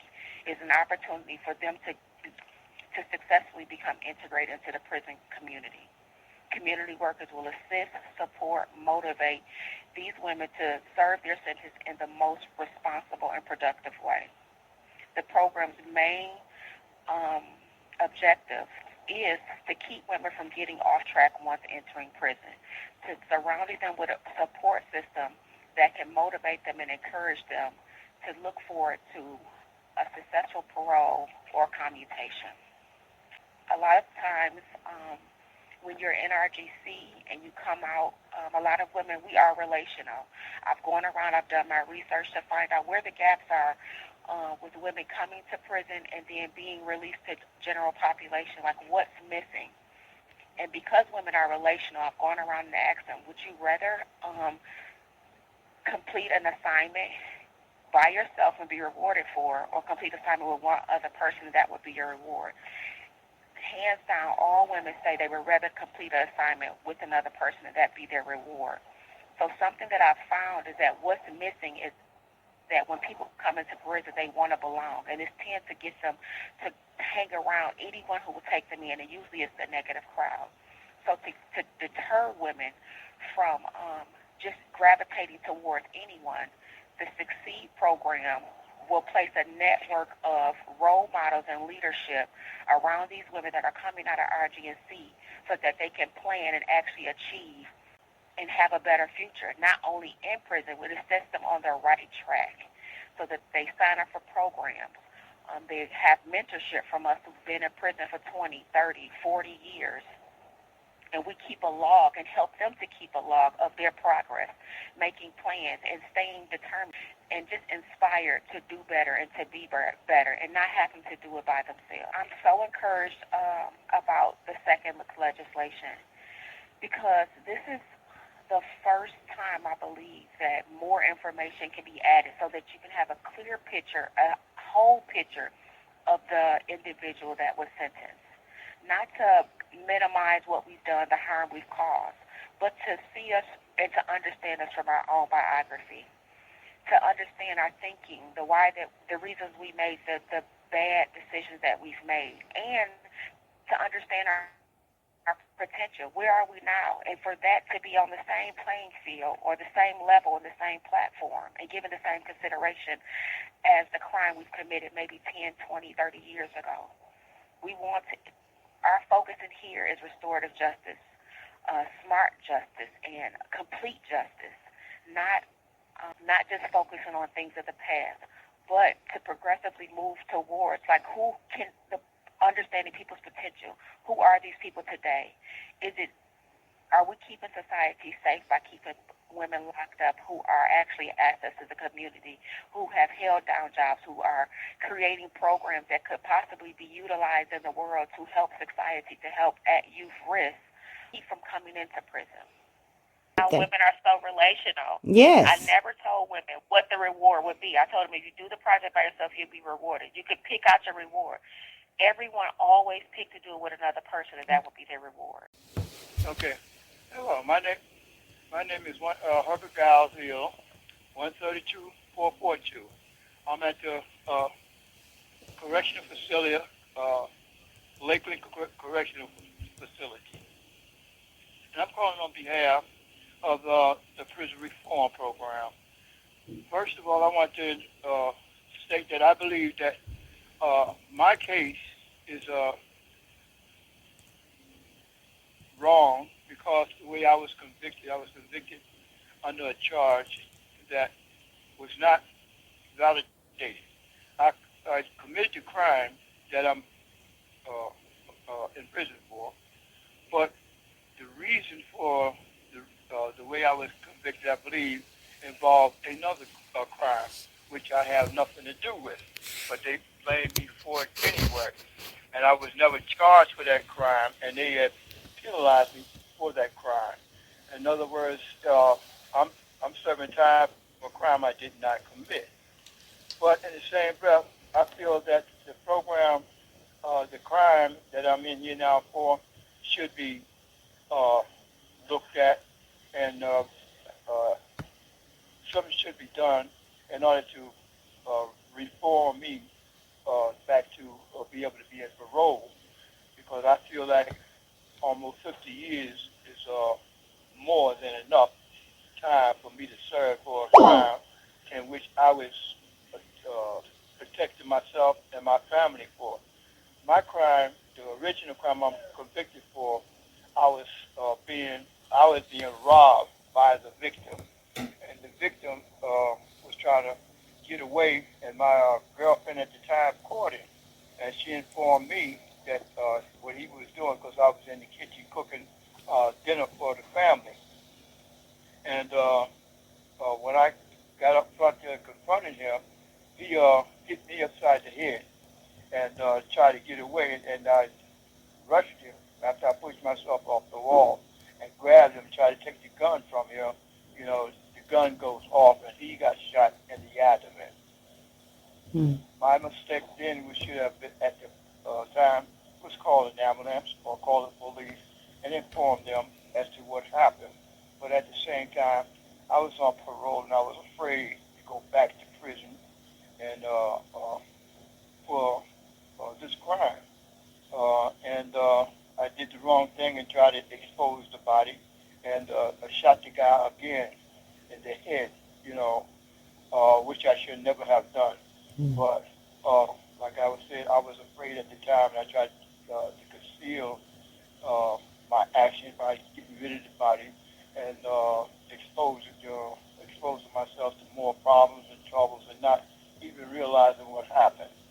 So I was young at that time and didn't know no better, to be honest with you. Hello? Yes, I'm still here. I'm still here. Oh, okay. So I believe that my conviction here is wrong because of the way I was convicted and because of the reason why I was convicted. I feel that the people, the detectives in this case, set me up because I overheard the officer telling the woman of the other person that got killed, we got him. I'm going to make sure that he never get out of prison again. And so that would make me believe that this case, you know, I should never be convicted of this case in the way that I was convicted. And I am truly innocent of the charge that I'm originally charged for, because I was the one that was being robbed at my girlfriend's house. So I don't know what more to do or to say. Every time I try to appeal my case to the court, the courts cut me off. I can't even find my case on the kiosk system in the law library. So they took my case out of the system totally pertaining to this case I was charged with. I can't appeal my case to higher courts in no way because they just plain cut me off. And like I said, I believe it's because of this other case that they want to convict me of, because I knew the victim, and they tried to say that I was the last one to be with him alive. And I don't believe that's true, because I left him in the bar. I think it was Friday night or something like that. But anyway, I left him in the bar and went home. And like I said, that the officers blamed me for his death, and because I was supposed to be the last one to see him alive. And I heard him tell his wife that she would never have to worry about me again, because I would be in prison for the rest of my life. And so that's why I believe I had nothing to do with that case or whatever they're trying to do. Well, they did blame me for his death and cut me off from the course. I can't even get up appeal process. I got an appeal process, but after that, I couldn't even go to the Supreme Court, Michigan Supreme Court, or any other court, to pursue my appeal process. So I feel like I was truly wrongfully convicted and wrongfully treated in this matter.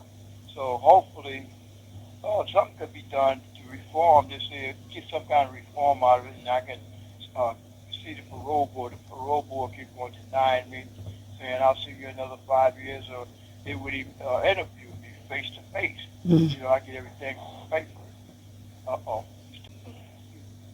So that's why I believe, whatever's going on with my case is wrong, and something should be done. I should be reformed. I believe I already am reformed, after almost 50 years here.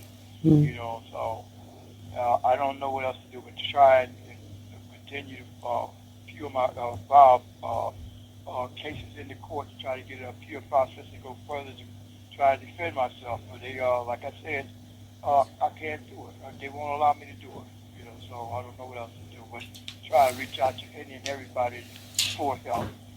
You know, so hopefully, you know, this will help me in some kind of way. Yep. You know, to get some kind of appeal process going, or get my case heard in the appeals court to go further.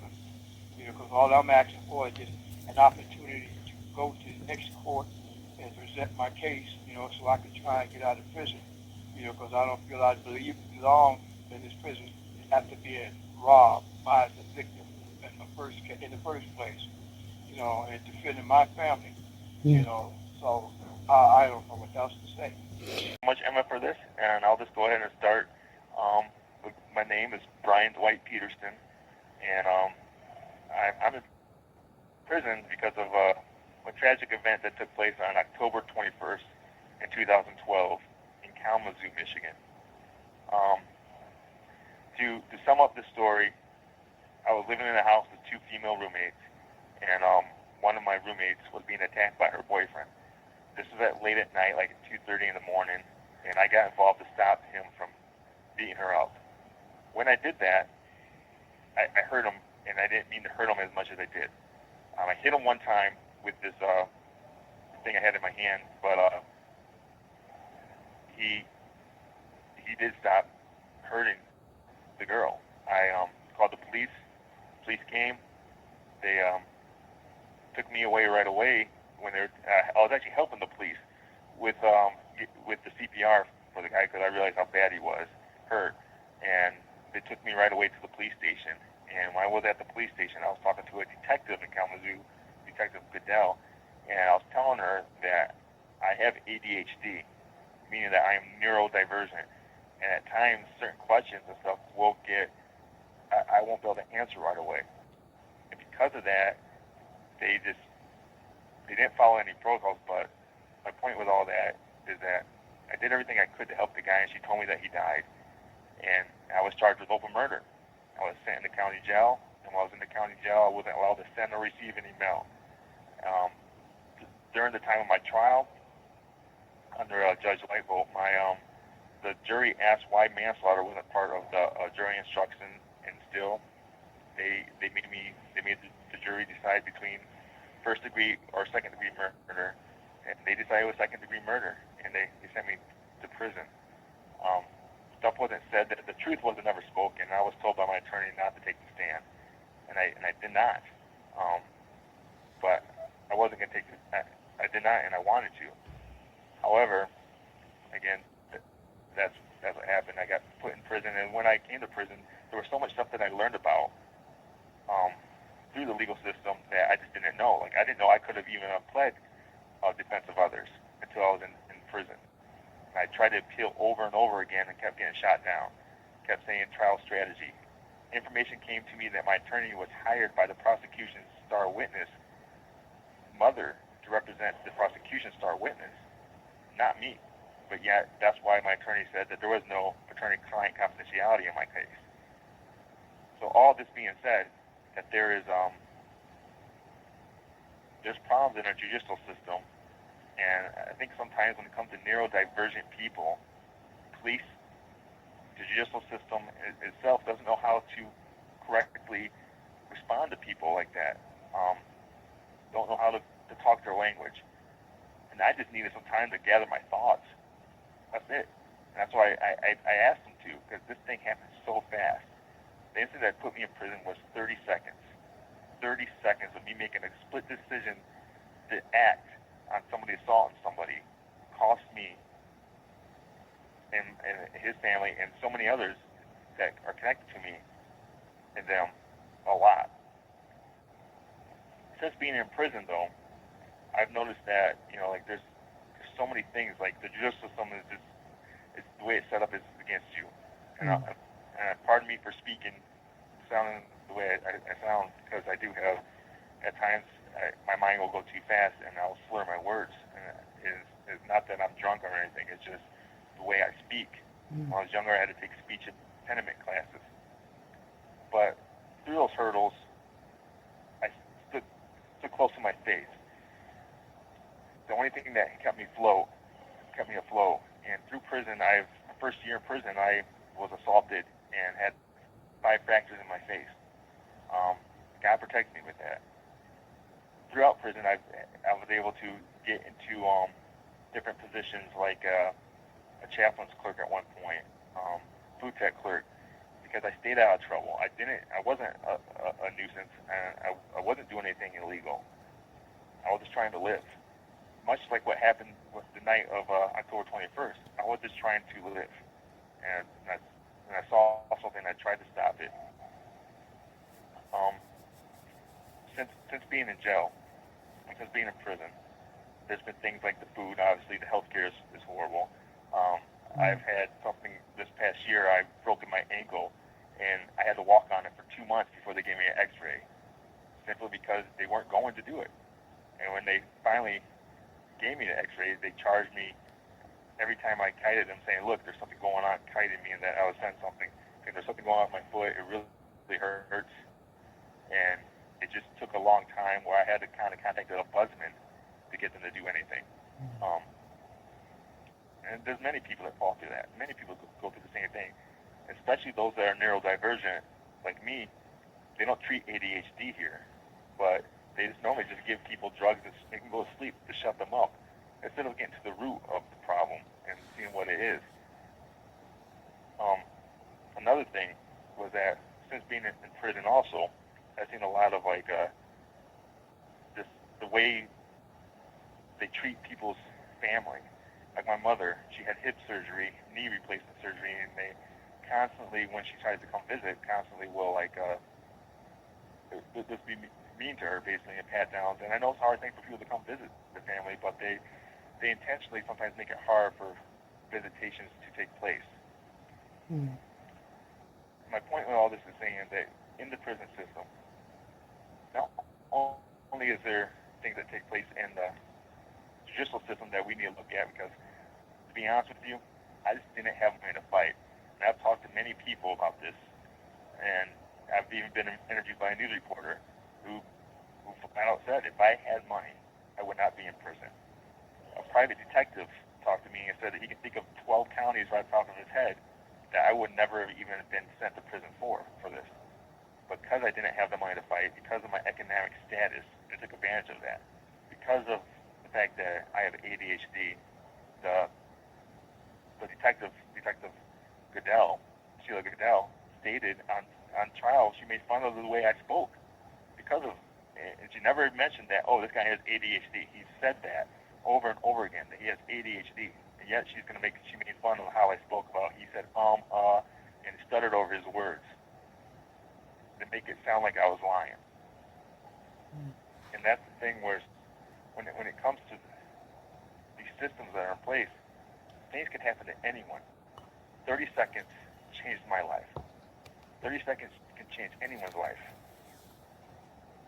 What I want to say, but since being in prison, I've tried to take something good and make it. I've gotten into Calvin University. Outside of these prison walls, I just didn't have the money to get into school. I wanted school for so long, and I just couldn't get into it. I've been in and out of it I tried to get into some community college before, and just distractions in life, having a place to live was something that was getting in my way. And then also, being in Calvin, though, has given me that second chance to get my education. And education changes people.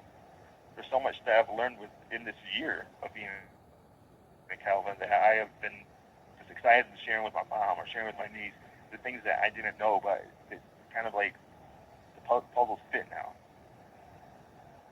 One thing that I remain confident is that I will see the goodness of the Lord in the land of the living. That being said, I know that by staying true to God's word, staying true to focus on my education, and focus on doing the things that I know are right, good things are going to happen.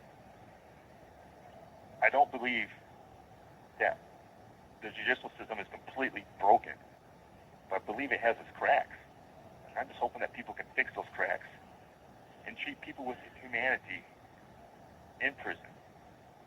Because a lot of people just never have that opportunity to be treated as a human being. I thank you for this time. I thank you for listening to me. Again, my name is Brian Dwight Peterson, and my inmate number is 477-079. Yes, you'd like to record? Yeah. Well, I've pressed record. Just make sure you say your name and your number clearly so I can find a photograph of you to stick with the audio. And talk about the second look. Ready when you are. Okay, go. Yep. My name is Mark Hunter. I've been presently incarcerated 37 years. I come from Detroit, Michigan. And second chance legislation will provide me a vehicle for getting out of prison. You know, I have accomplished a few programs as far as substance abuse, an anger management program. I have a program in computer maintenance repair, food service preparation, and numerous other programs. Second chance legislation would help me. It has helped me throughout this 37 years. First, learn who I am, you know. And that's about it for right now. Darling, would you mind giving me your number? Because I don't know if I caught it. 163. Yep. 816. 816. Thank you. Was there anything else you wanted to touch on, or was that enough for you? Well, there's a lot of things I would want to touch on if I had to sit down, you know. Yes. Yes. Well, there's a possibility to try and call back if you want to. There's no promises you'll get through, of course, but you can always do that. Okay, I'd rather do that then. Yeah, no problem at all. Thank you for what you did say, because that little bit adds to it. Every person's voice and story is different and unique, and you never know what's gonna make someone think, oh, you know what I mean? You never know what it's gonna be that makes somebody think maybe we should do a bit more, or maybe we should support this or that. Okay. All right. Thank you so much. Okay. Thank you too. Bye-bye.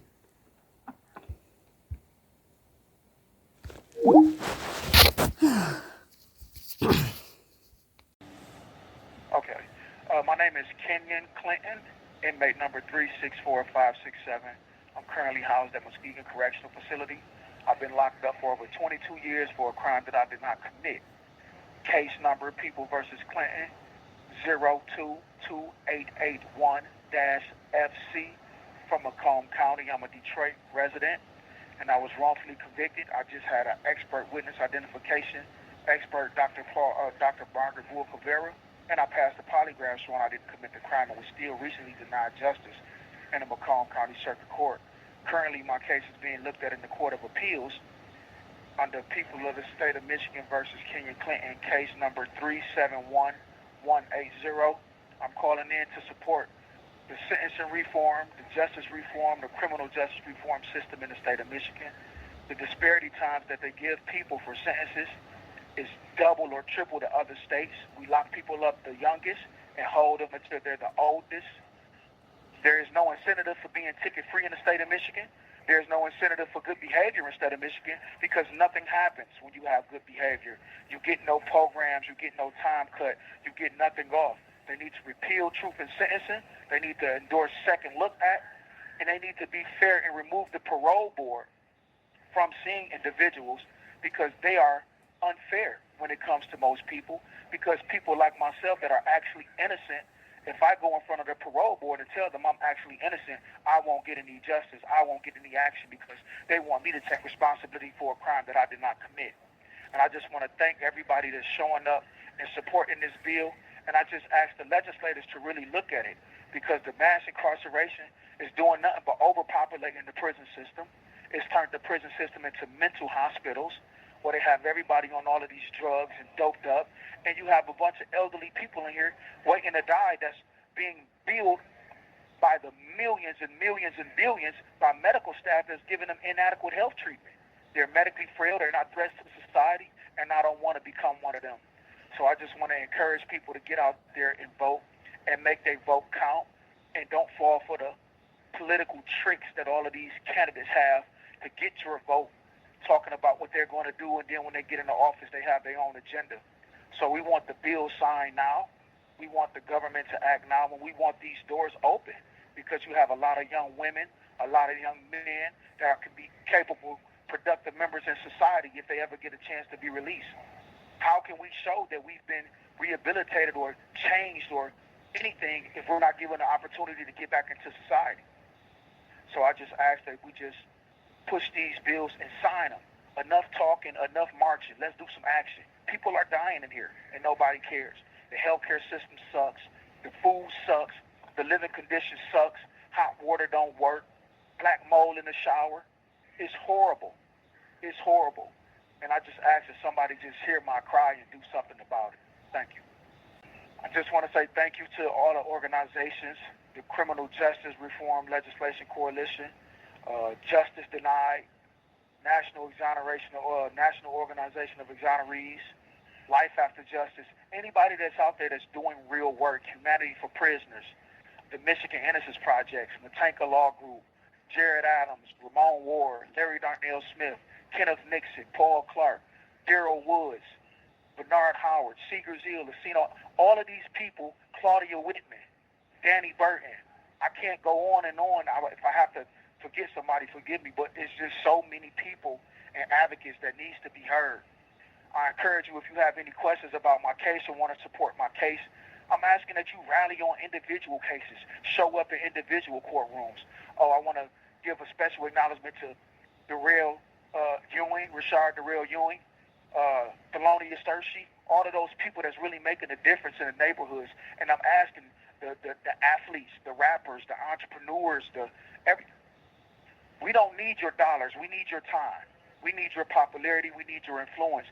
We need all the rappers, the local rappers, whether it's T Grizzly, Eminem, Big Sean, Trick Trick, 42 Doug, Peasy, I Square Vezo, Baby Money, Cash Doll. We need y'all to throw a free concert where we can get signatures, where these people show up and get free admissions, and just for their signature, so we can change laws, change votes, because you have a lot of people in here that don't have nobody out there.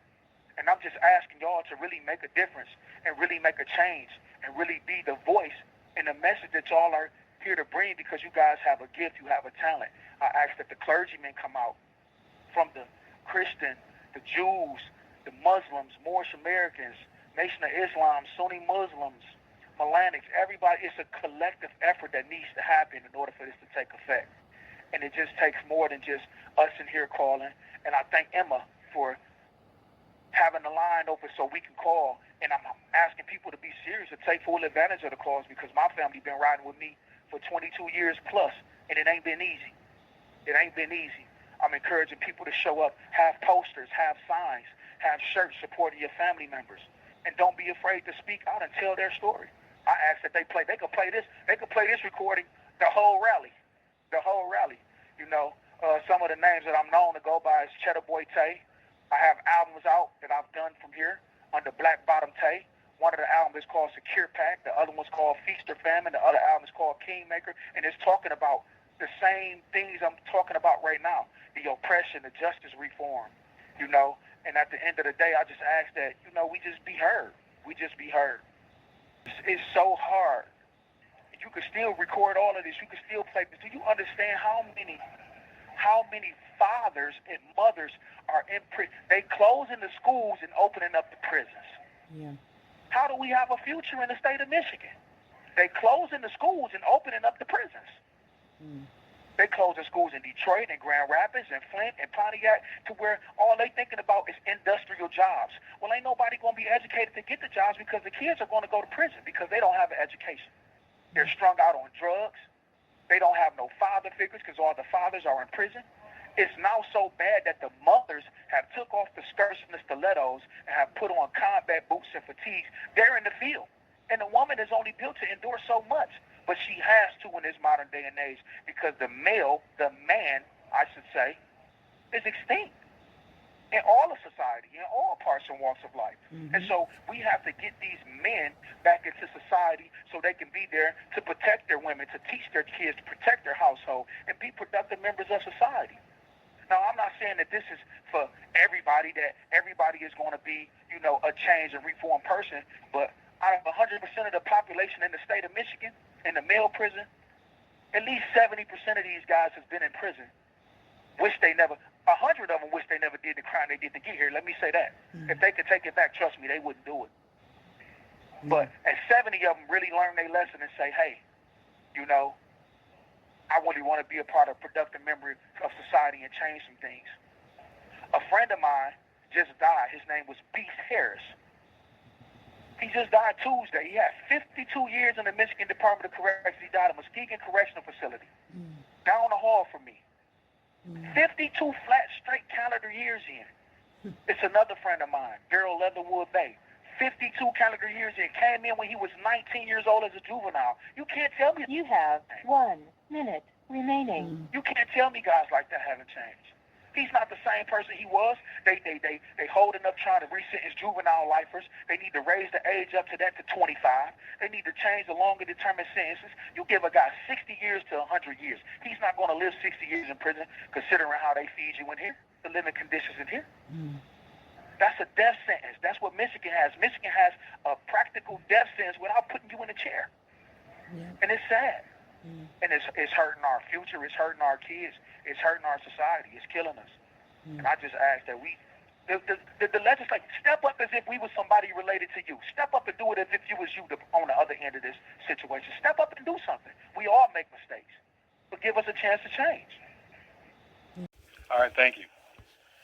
My name is Willie Chappell, 207804, a graduate of Calvin University Prison Initiative, class of 2021.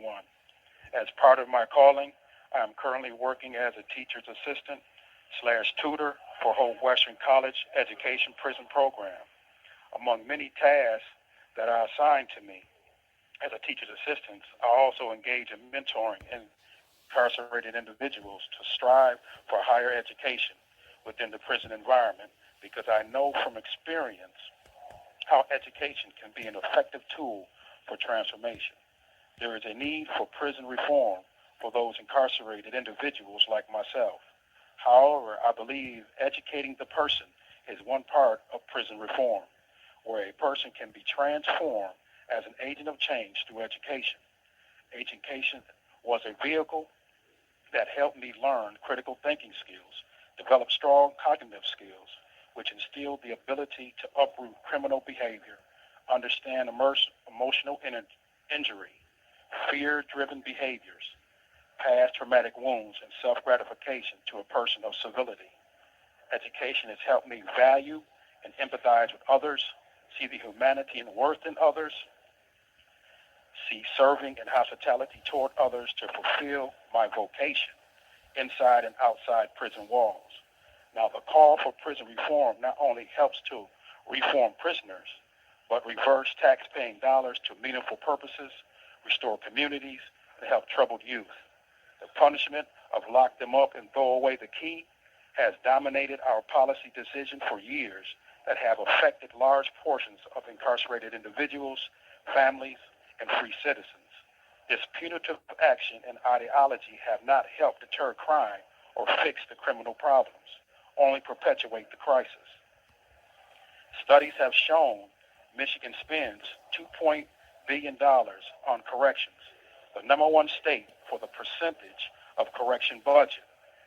Also, taxpayers who bear the brunt of expenses are responsible for paying 79% of that $2 billion, which has rose from 3% to 19% from 1989 to 2020. Study has also shown we spend $49,000 per prisoner versus $12,000 per student, and are investing more in prisons than our youth. With true prison reform, transformed prisoners can be civil to minimize taxes from prisons to beneficial resources. be taxpayers to add to a robust economy, help transform communities, and enhance family structure. Studies also shown Michigan's truth in sentencing requires a person to serve 100% of their time, leading the country of average time served. Without true prison reform, we will only perpetuate this crisis that hinders Michigan and its population. We must turn our voices and our votes towards our legislation for a just and righteous and complete prison reform. Thank you. Okay. Hi, everyone. My name is Andrew Fiacco. My inmate number is 364765. I'm incarcerated in Lakeland Correction Facility in Coldwater, Michigan.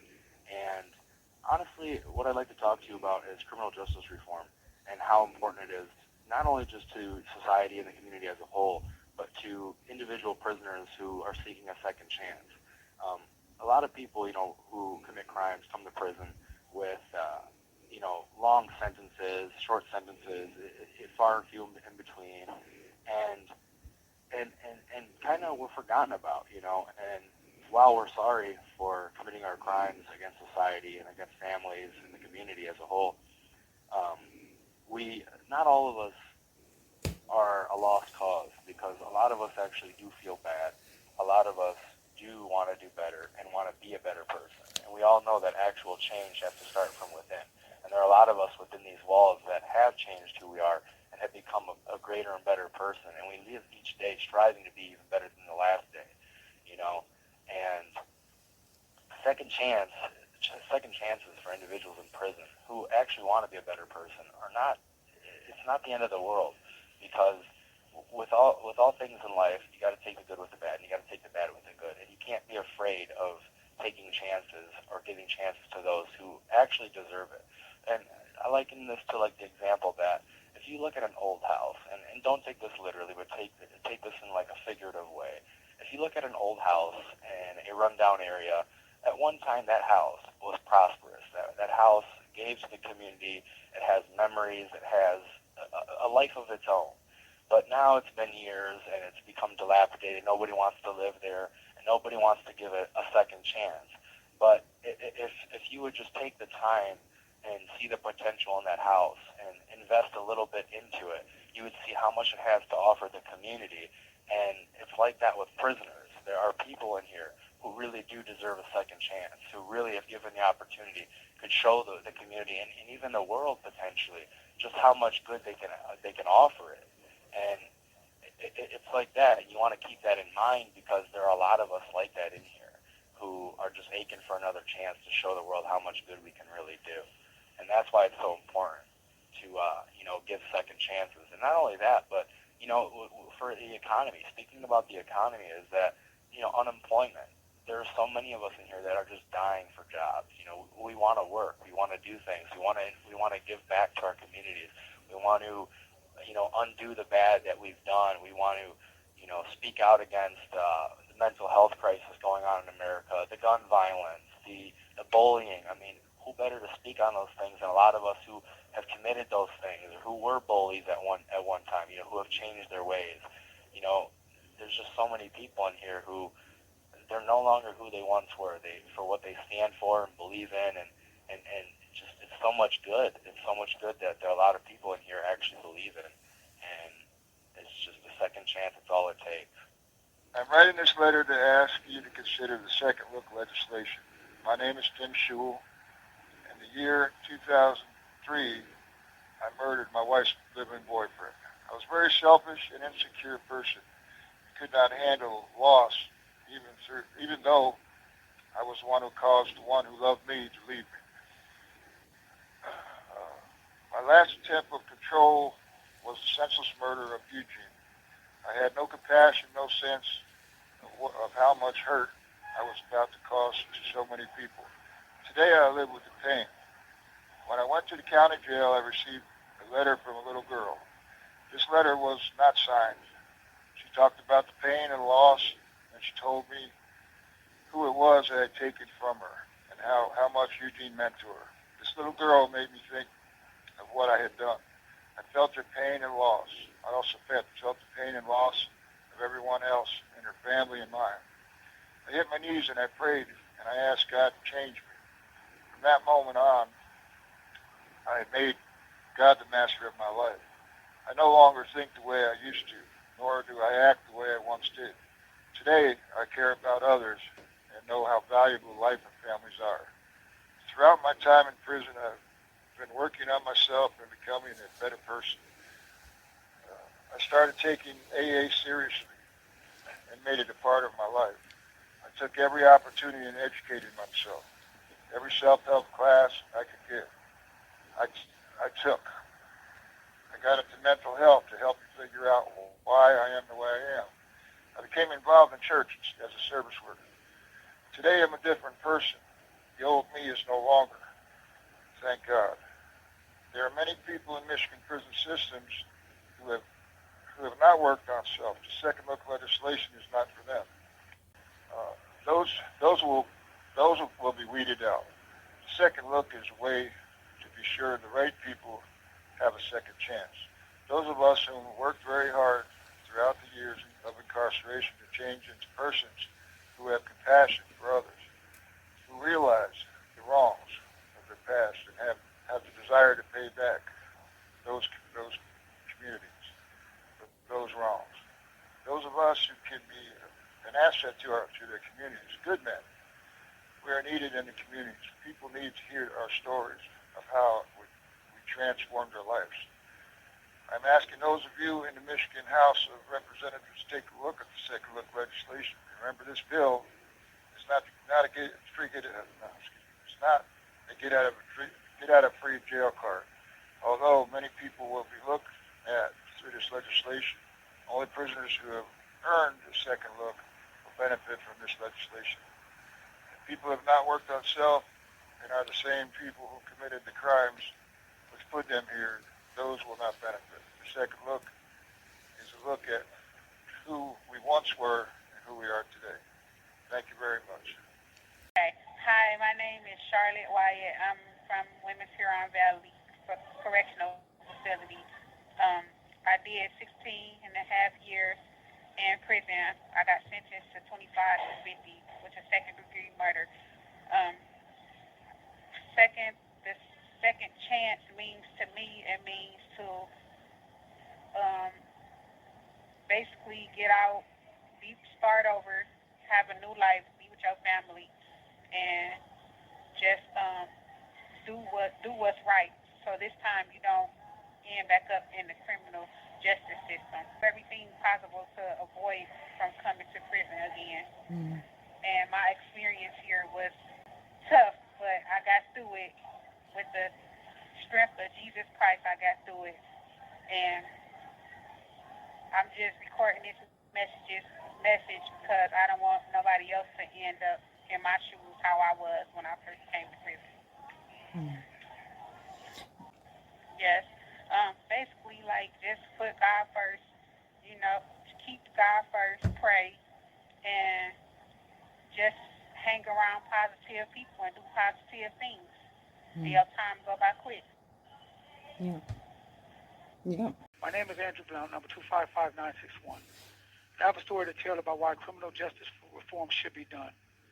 Locked up at 23 years old before my life really began. I've been in prison for 28 years looking outside these bars at the sun. From day one, I walked these yards hoping and praying that one day I'd be free. From day one, I bowed my knees hoping and praying that someone would see me. But all I saw was politics and began to understand that there were pawns in the game. Politicians sit and discuss what to do with us, but not once invested in knowing our names. People sit up there in judgment and act like free school to prison is the norm. We're making money by locking us up prevents true justice reform. When there is a need for conviction integrity units spread throughout the state, when there are wrongful convictions and ineffective lawyers playing with our fate. In order to rebuild any structure, you must first reevaluate the foundation. Why is Michigan making it so hard to pass criminal justice reform legislation? Why is Michigan one of the top states leading in freeing the exonerated? Why is Michigan fighting so hard to keep the lower class incarcerated? Why did it take Michigan so long to get colleges back inside the prison? Why is it so hard to see all of these problems and make the right decisions? I spent more time in prison, 5 more years than I did on the streets. Locked away for a robbery murder, my life pressed pause with no repeats. I was refused education because I'm doing too much time. They said it was wasted on me, so they left me with no options to climb. First, my freedom is taken, and then my education is cut short. Then you end up charging us $400 for colleges just to take a course. Always forgetting that there may be some day when my life may be restored and reborn. You should never give up on the prodigal son who benefits from criminal justice reform. You should see the value of a system that seeks to reward redemption. You should see the value of a man before you make exemptions. We need criminal justice reform to fix this broken system. We need legislative officers to take this time to listen. We need you to understand that where there's a will, there's a way. Where we can compromise and get criminal justice reform legislation passed today. And again, my name is Andrew Brown, and I want to thank you all for supporting criminal justice reform and the People of Action Coalition, because we need these types of things in order for us to make redemption and make changes in the law. The law has to be changed. In order for a society to thrive, we must go to the lower chasm of society and pick those people up who's fallen and help them get back on their feet. And the only way we can do that is making sure that criminal justice in all forms is equal to true justice. And with that, I just want to thank you all for supporting us, supporting criminal justice reform, and supporting the People of Action Coalition. Thank you, Emma. Appreciate you all really doing everything you can to make sure that our voices are heard. And you can make mistakes. The problem is not rectifying those mistakes. The problem is not fixing those mistakes. That goes for us in here and the people out there. Oh, for sure. The people in office, I think that a lot of times we forget that they're human. And they forget that we are. And it's easier to pass by a name you don't know than to sit there and talk to a person that you do. Yeah. So, that's exactly right. Freedom. My wife loves to say, freedom from one person is freedom for everybody. That's it. And that's how we have to really look at it. Like, my story is his story, and his story is our story. Yeah. So, yeah, and it could, and everyone's story could have been mine. Only I was very lucky. I mean, that's the only thing. It's the only difference. There, but for the grace of God, so to speak. People forget that. Yeah, I really do appreciate you doing this and taking the time to just listen to us. Okay, my name is Carl, 125142. Okay, now I'm responding to the statement why is criminal justice reform necessary? I think criminal justice reform is necessary because of the length of time that men are staying in prison and the length of time that women are staying in prison. Over the last several decades, the population in Michigan prison has aged exponentially. When it used to be the median age was 35, 40, now it's guys 60, 70, 80-year-old prisoners walking around the yard in wheelchairs and things. And it's my understanding that Michigan is the only state in the nation that keeps men and women so long in prison. And I think that the public needs to be aware that the cost of keeping elderly people in prison is the driving factor behind why the state budget is focused so much on prison incarceration. And I would like to make this known to anyone who's concerned and anyone who's interested in listening, that something needs to be done to release us, the aged and the elderly and the sick, from prison. And furthermore, while we're here, the medical treatment is not adequate enough to aid the people who are here, so it's a lot of suffering going on. You have a place where men are suffering from anything from cardiac disease to extreme cases of arthritis and diabetics and just plain lack of nutritional value meals. So, Emma, with that in mind, I'd like to say thank you for this opportunity to speak into your institutional, and I appreciate the efforts that you guys are doing on our behalf, and thank you for allowing me to speak. Okay. My name is Frank Lewis Adams Jr. I'm 43 years old. My number is 427391. I've been incarcerated since January the 8th, 2002. Alrighty. Now, the recording is to be played at the rally on the 25th And essentially what we're asking everyone to do is to just give us a little bit about yourselves, or if you want to stick to legislation or reform that you think is most useful or should be looked at. It's kind of to encourage people to think about, supporting reform, but also to humanize everybody so that people get the idea that it's not just a mob of bad guys. So, yes. Okay, well, I can share a little bit about myself. I've been incarcerated, like I said, since January the 8th, 2002. And, I'm not acting like I didn't commit a crime. I was 20 years old when I committed my crime. But in the time since I've been incarcerated, I had to change myself. The system didn't change me. I had to sit down and realize the things that I've done, how many people I affected. And just that thought within itself has done so much for me. And since I've been incarcerated, I've been speaking to the youth since 2013. I'm part of a program, many programs, where I speak to the youth and encourage them to get their life together so that they don't never have to come to a place like this. I'm in college, and I'm trying to get an associate's degree in social work. And it's just so much stuff has changed. And I know sometimes people just think that men in prison, we are, the bad guys. But we were once little kids. We were once children who didn't get a chance to choose how our childhood would be. And everybody don't get a chance to realize what they need to do in order to become better. But there are good men in here. The plans and visions that I have for my life, I could never see it being like that when I was in my teens. But I do thank God for just what he has placed inside me, because I know that I am a change agent. I know that I speak for many other men in this place who have gotten themselves together. I know that I will be good to society. I know that I don't have the thought process that I used to have. I don't want to harm nobody. Even though I was hurt, so I hurt people. But now I know the importance of who I am. And that makes so much difference in this world today. I really think that I deserve a second chance. I was given life without the possibility of parole for a bad decision that I made when I was 20 years old. My mind is nothing like it used to be. I don't think the same. I don't act the same. I don't do the same things. I study. I teach groups Monday, Wednesday, and Friday. I'm part of a prison fellowship. I talk to the Grand Blanc Academy, where they bring the 7th and 8th graders up here, and we speak to them throughout the whole school year. And I have 3 or 4 young men that I mentor to. And I know that don't look like anything that a person would think would be happening in prison, but it's a choice. And I just hope that I get a second chance one day to just actually live and make a difference, because I feel like I would be so much better out than in here, because I'm limited as to the things I could do. Yeah, I mean, but the one thing, I had to look at myself.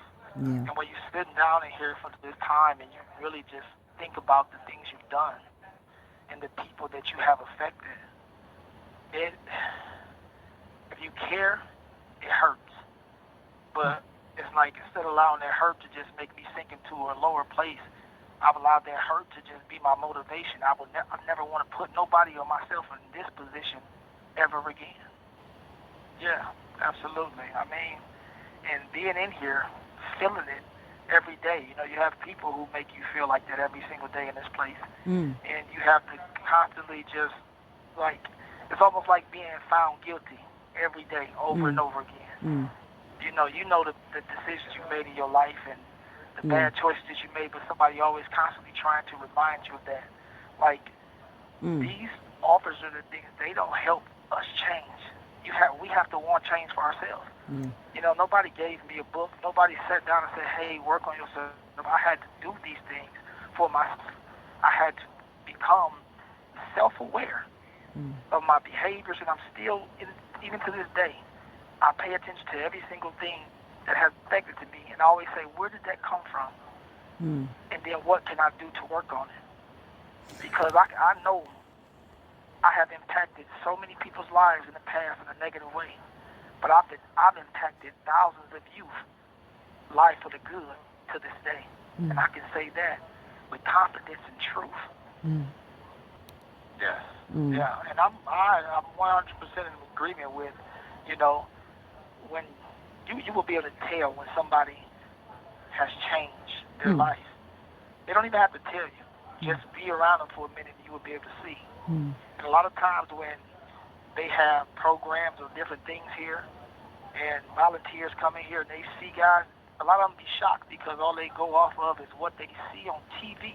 And that's nothing like actually waking up every single day in prison. There are so many good men in here. I mean, men that didn't even know what they were good at until they sat down. Now they are like the best artists ever. Or they know how to play the piano, the keyboard, the drums. It's just the creativity that is found when we are pulled away for a minute to get ourselves together. Now we are ready to get back to what we need to be doing. That's taking care of our family, being productive men and women. Well, I think for the most part, it's up to the individual, but having a lot of time does make you see things different. Like before I called you, I just got a picture of my daughter and my granddaughter. And that right there is priceless.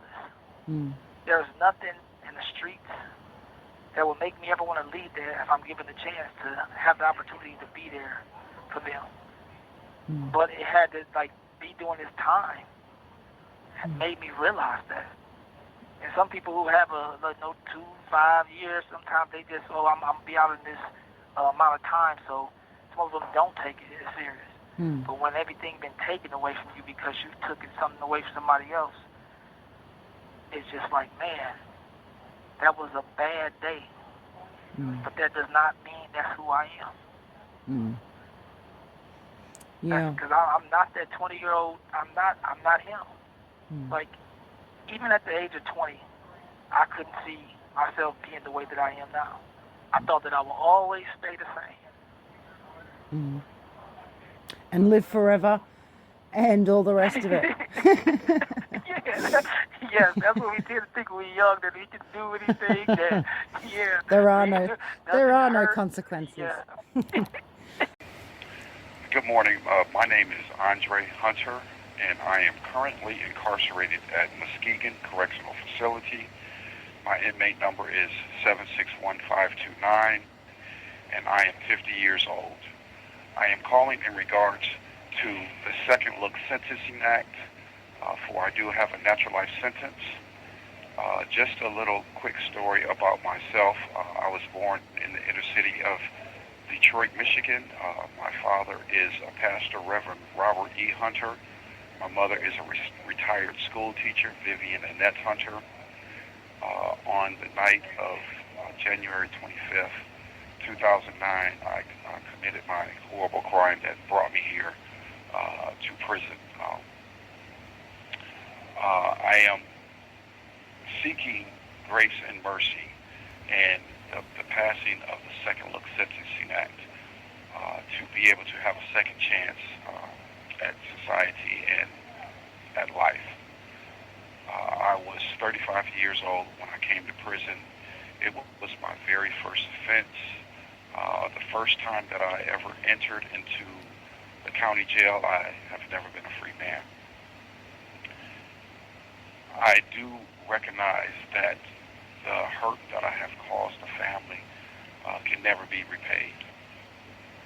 The only way that I can repay the hurt that I have caused society is to be the most productive citizen as possible.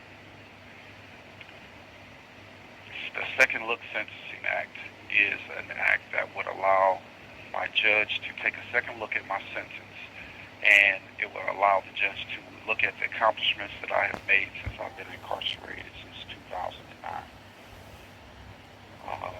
I completed my level 4 incarceration. I also held a job continuously. I enrolled in the TUMI program, which is the Urban Ministry Institute, which is a 4-year program that equipped me to be able to go into our community and to minister to the youth about God's grace and His mercy. After that program, I was accepted into the Pause with the Cause program. That is a program that allows us to train dogs to be use for the elderly. I relinquished that position to enroll in the Hope Western College Prison Education Program. I am currently a senior and will graduate next May, on the Dean's List. Once again, I have been incarcerated for 15 years, and I have not caught not one major or minor misconduct ticket. I am ticket-free for 15 years. I have become an avid crocheter since I have been incarcerated. Part of my philanthropy work that I do is I create pieces for those who are involved in any form of criminal justice or any form of just educating those who are incarcerated. I like to crochet pieces. They may have a logo, they may have a business, and I donate those pieces to that person or that company. I created one for the Toomey program with all of our graduates. I created one for the Hope Western Prison Education Program. This is a way for me to give back. This is a way for me to do my time productively and safely. This is a way that I motivate my kids. I am still actively involved in my kids' life. I have 3 kids. My oldest son, DeAndre, my middle son, Christopher, and my daughter, Candace. They are all doing well in society, and they all still are active in my life. I would just like to thank you for this time to just tell just a little bit about my story and maybe hope open the eyes to a person who may be on the fence about supporting second look sentencing. I plan to use my education. I plan to use my faith. I plan to use my voice to become a productive citizen and to right the wrong that I have caused society, my family, and the victim, especially the victim's family. Once again, people who are asking for the Second Look Sentencing Act to be passed, it is not a right that we deserve. It is just we are asking for grace and mercy and the chance to prove ourselves that we have changed, that we have become productive citizens, and can be an asset instead of a liability to society. Thank you very much for this time and this consideration. What I need to say is that the criminal justice forum is that I'm at the Lakeland Correctional Facility, and we have no way of combating the wrongs that are being committed to us. I'm right now I went to the parole board on the 12th of February. They referred me to the public hearing process, and I'm dealing with a corrupt system that is so bad with state senators and representatives, nobody can come in here and see what's going on. There's a man here by the name of Scott Klein.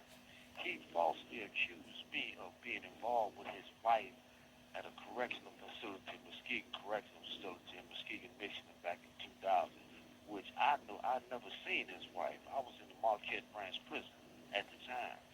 Now, he has taken retaliatory action against me, stopping my phone calls, stopping my emails, tampering with my mail and everything. And because he is a friend of the warden, once they found out that I had a public hearing and was possibly going to go home, the warden walked past me the other day and looked at me real strange. The next day or so, I get a call out from the psychologist saying he said that he called me out to take some type of test because the warden said he looked at me and I seemed to be confused. I mean, he looked at me and determined that something was wrong with me. What was wrong with me is this here. I have cancer, and I'd be in pain because they don't support supply me with the medication that I'm supposed to have. And when they give it to me, it don't be in time. What they do give me, it doesn't be in time to get rid of my pain. So when I took a stand the other day and made them send me to Forest Hospital, they seen the condition that I was in, and they gave me some pain called Dorado.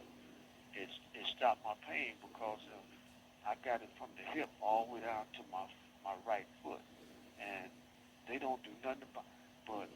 But in essence, what I'm saying, we need some outside people that can come in here and look at what's going on, because these staff members, they can say, if they don't like you, they can say, well, you violated the rule. And you don't even have to be violated anything. You can just walk in the room and they don't like you. And that's going to stick, because these so-called administrative judges, they go along with everything that they say. There's no fairness to the process. What they need is lawyers to take place every week, new lawyers that are not part of the process, so that they can give us a fair hearing, because we don't get that. No matter how innocent we are, we don't get that. So that's basically what I need to say, and I hope that we can get some criminal justice going on overall, because we got men sitting up in here 50 years in Michigan. We should have been gone at least 10, 20 or 10 years ago, 15 years ago, and we don't have anybody. The lawyers from out of our counties, they don't want to have anything to do with it unless we have a bag full of money to give them, which we don't have. And we're just sitting in here and nobody seems to care nothing about what's going on.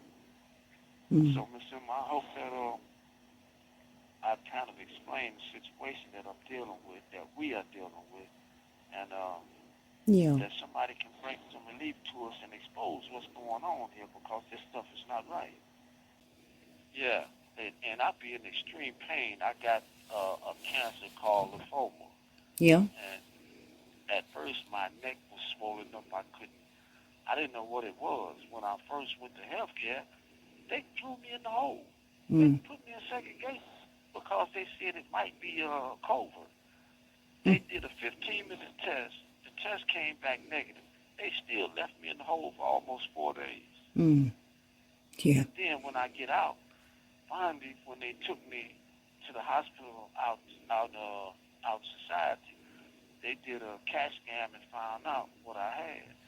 And since I've been back, I've even experienced problems with nurses that pass the medicine out.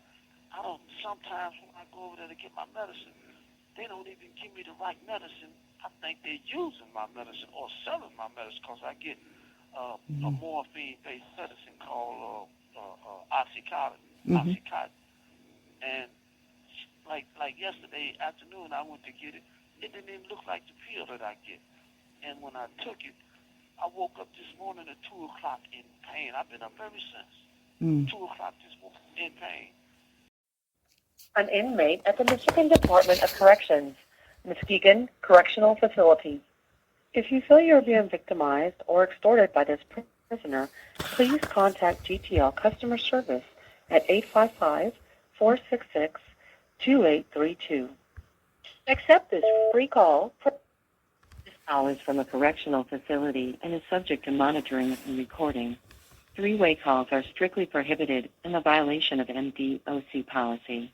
Thank you for using GTL. Oh, Hello, this is Emma. hello, Miss Emma. How are you? This is Anthony Robinson calling from Muskegon Correctional Facility. Hi, Anthony. I'm going to press record in a minute. That's fine. Can you please make sure you state your name and your number so I can find a photo of you to stick with your audio? And talk about whatever you want to talk about. So I'm recording now, and you're ready whenever you are ready. Okay, thank you.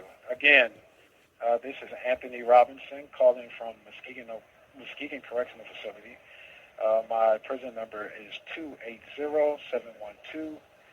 I've been incarcerated since I was 19 years old, and I'm currently 45. I was sentenced to life without the possibility of parole for a aiding and abetting charge to a homicide that occurred in the city of Saginaw, Michigan. The reason why I called this morning was to share my part of my story and reasons why I believe that our legislators and policymakers and decision makers should consider people for second chances. I know there are people like myself who have been incarcerated and have tried to do everything that they can within their power to show the remorse and contrition that many of us carry for our participation in crime. I've been on this educational journey in prison. I've been afforded opportunities to learn a vocational trade. I've used food tech or the culinary arts as a means to provide for myself throughout my incarceration. Of late, I've been involved in the Hope Western Prison Education Program, located here at Muskegon Correctional Facility. I am entering my senior year this coming fall, and we have a major, we're pursuing a major in leadership and service, and so I'm excited about that. But also something that I would like our lawmakers to consider is this. When you have people like myself who were involved in crimes with people who were older than I was, and when it is documented, that I was not the leader nor the enforcer in the crime, yet I ended up with more time than the person who was the leader and enforcer in the crime. I'm not saying this to plead my innocence or anything like that. I am saying that this is something that lawmakers need to consider because there are some of us who had lesser roles in crimes, yet we were punished greater than the person who actually crime, so to speak. Anyways, as far as my institutional record, since I've been incarcerated, I have not been involved in any violent rule infractions. As a matter of fact, the only rule infraction I have in my file is from 25 years ago, and that was for being in the gym when I was not supposed to be. And so that's pretty much the sum of my institutional record. I've done things for the prison community. One of the things that I am most pleased with is that I helped to found a return program here at Muskegon. We got it started back in 2016, and we ran it all the way up to 2020, which we all know is when COVID hit, and ever since that happened, we haven't been able to get it back up and running. However, for those 4 years, I had the pleasure of hopefully bettering other young men for making the same tragic mistakes that I've made. The youth were able to come to the visiting room in the facility and listen to our stories. And I did this for approximately 4 years, and I believe it was one of the most meaningful things that I've ever done on my prison journey, feeling like I possibly prevented a young man from making a tragic mistake the way that I did. Something else that I'm currently involved in is, as I said, the Hope College program here in Muskegon. I serve on a board called MyChap, which stands for Michigan Consortium for Higher Education in Prison, and I'm currently serving as the president of the Student Voice Council of the Hope Western Prison Education Program. I'm serving in these capacities to be a voice to the student body, to share their concerns and interests with those who have, the wherewithal to make changes. And so I'm serving in those capacities. I'm not just sitting on my hands. I have not done that since I've been incarcerated. I've occupied myself with things that I felt were important for me to show, as I said, my remorse and I am not a father. However, I am the proud uncle of my niece this summer. She is attending Pace University, so I'm excited for that. I have a nephew who's entering the Center for Arts and Science school this fall coming up, so I'm also excited for that for my family. I include them because I want to inspire them also, and show them that although I may be in prison, that I'm trying to do everything that I can to make a difference. And so that's pretty much the sum of my story. Again, I hope lawmakers will consider offering second chances and giving consideration to people with stories like mine. Again, I'm not here to plead my innocence, but I am here to plead for consideration from those who make decisions, that there are people here who I believe can be of greater service in society than they are within the prison community. And our lawmakers, I believe, that it's time for them to take this matter seriously and not push it to the side. This is a time that I believe the pendulum is swinging in another direction. Back in 1994, the crime bill wiped out Pell Grants for people to receive for college programming in prison, but now they've been restored as of last year, and there's a lot of colleges and universities that's coming into the prison environment to offer educational opportunities to the men in prison. I would also like to end with this, that people who leave prison with a college degree, their chances of recidivating is very, very low. As a matter of fact, for people like myself who are earning a bachelor's degree, I believe the percentage is as low as about 12%. It could be even lower, but those who earn a master's degree or higher, there's a 0% chance of them committing another crime and coming back to prison. So what I'm saying is that there are people here in prison that are preparing themselves and equipping themselves for a second chance, and I think it's time for our lawmakers to take a look at us and consider us seriously. And so God bless you, and thank you for this opportunity to speak. All right. Hello. My name is Kevin Allen Pittman Bay. My number is 154984, and I am serving a sentence of mandatory 2 years, 25 to 50, and life without the possibility of parole.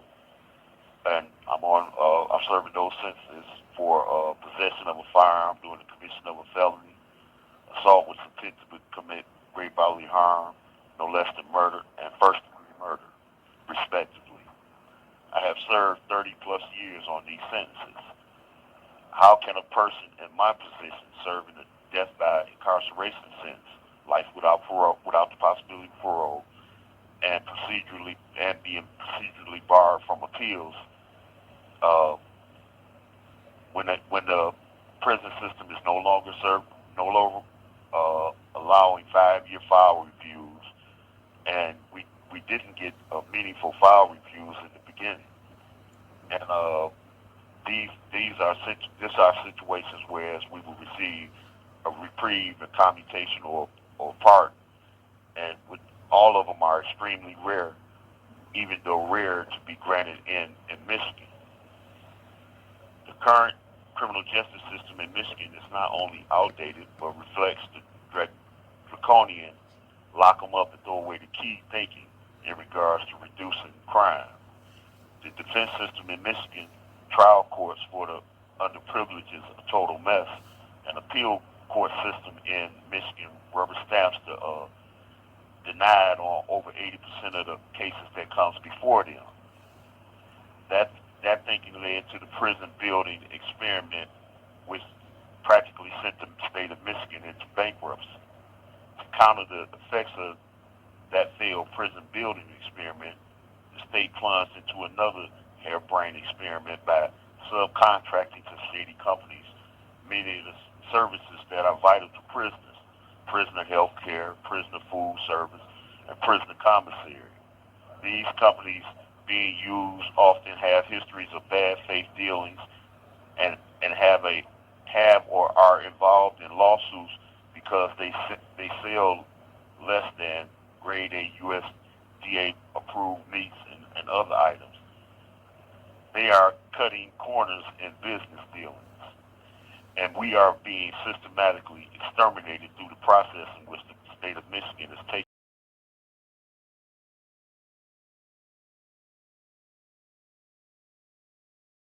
My name is Edward Hicksville, prison number 731875. I've been incarcerated for 13 years, and my mindset today is completely different from what it was when I began this journey. My understanding of my wrongs has transformed both my thoughts and perception of society, as well as my responsibility to it. I believe the legislators should support prison reform and bills such as Second Look, because the system is about protecting citizens and making society better.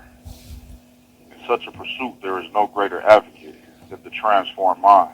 In our great state, we have countless individuals who've reflected on their decisions, learned about the emotional traumas which influence their thinking, leading to criminal behavior, and have worked daily to redeem themselves from such paths. Who better than a walking testament to deter future offenders from collectively costly choices? Individuals such as myself only desire to help bring harmony to life while being a voice which inspires legitimacy, community, and collective progress. We are fathers, brothers, sisters, and mothers. We are America's sons and daughters who no longer see life through the same lens. We are individuals who possess talent, influence, and are willingly ready to show how much of an asset we are to our communities.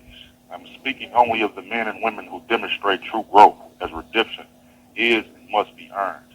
If the fabric of our country is built upon the principles of Jesus, then a renewed mind is a mind that lends light in the darkest hours. Our struggles in various areas of life can bring about the end of hardship for so many others, improving the overall conditions of a great country. Thank you, and I hope that these bills are given true consideration. Have a wonderful day. Edward Hicks Hill, 731-875. Thank you. Everyone, my name is James Waters, inmate number 9654498. Currently, I am housed at the Lakeland Correctional Facility in Coldwater, Michigan.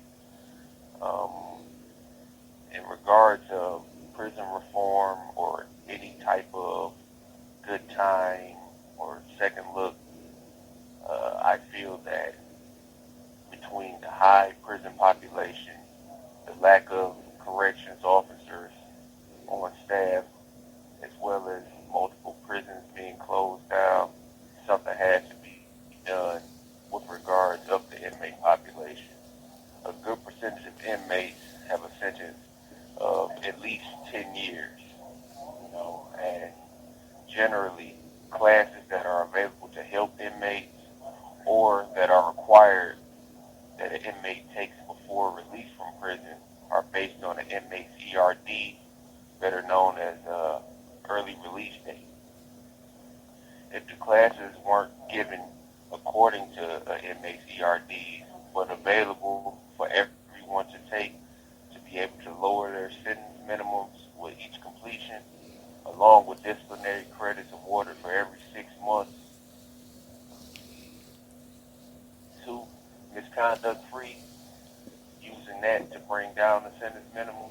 I believe reforming the program ability, then signing the good time bill into law along with the second look, the prison population will greatly decrease, as well as recidivism. And that's just my standpoint coming from inside the prison walls. And I believe the way the programs are set up, especially programs that are required for you to take before you are released, they're based on your ERD date, your earliest release date. So if you go home in the next 2 years, then you'll probably be put into a class way before a guy who has 10 years left or 15 years left or even a life sentence. Now, there are a few classes that you can take upon your own request, even though the wait time may vary depending on how many guys have signed up for those classes. But that's just a class that you may get a certificate from, and put that with the rest of the certificates that you get from previous classes. But it's not necessarily a required class that they put onto your sheet when you first come to quarantine for you to take. It's just something you're doing on your own time. Guys who have numerous amount of years left, there's really nothing for them to do. they're waiting just to be put into those secondary classes, not a priority class, because you're not able to take those. They go by inmates being released, and that's how you're put into a class. Like I said, I feel if given something to do with our time instead of just being idle, sitting by, maybe going to go work out, play cards, do frivolous things, something that's going to actually better you, that would help a lot of people that are willing to put in that work. I believe if there's something to be done to classes that guys can take, and the incentive will be to knock off, time from their minimum sentence, whether it's a month, 2 months, 3 months, or whatever, by the completion of each class, as well as the disciplinary credits for guys that stay in misconduct free. You're not catching, a bunch of tickets and things of that nature, because there's a lot of guys I know personally that have at least 10 years in prison to do. Like me, myself personally, I was sentenced to 25 to 50 for a second-degree homicide, as well as an additional 2 years for the firearm. So that's 27 years in total. I've been going 9.5 years now. My case came from 2015. So over the course of time, I educated myself, began to reform myself, with little help from the actual facilities that I've been in.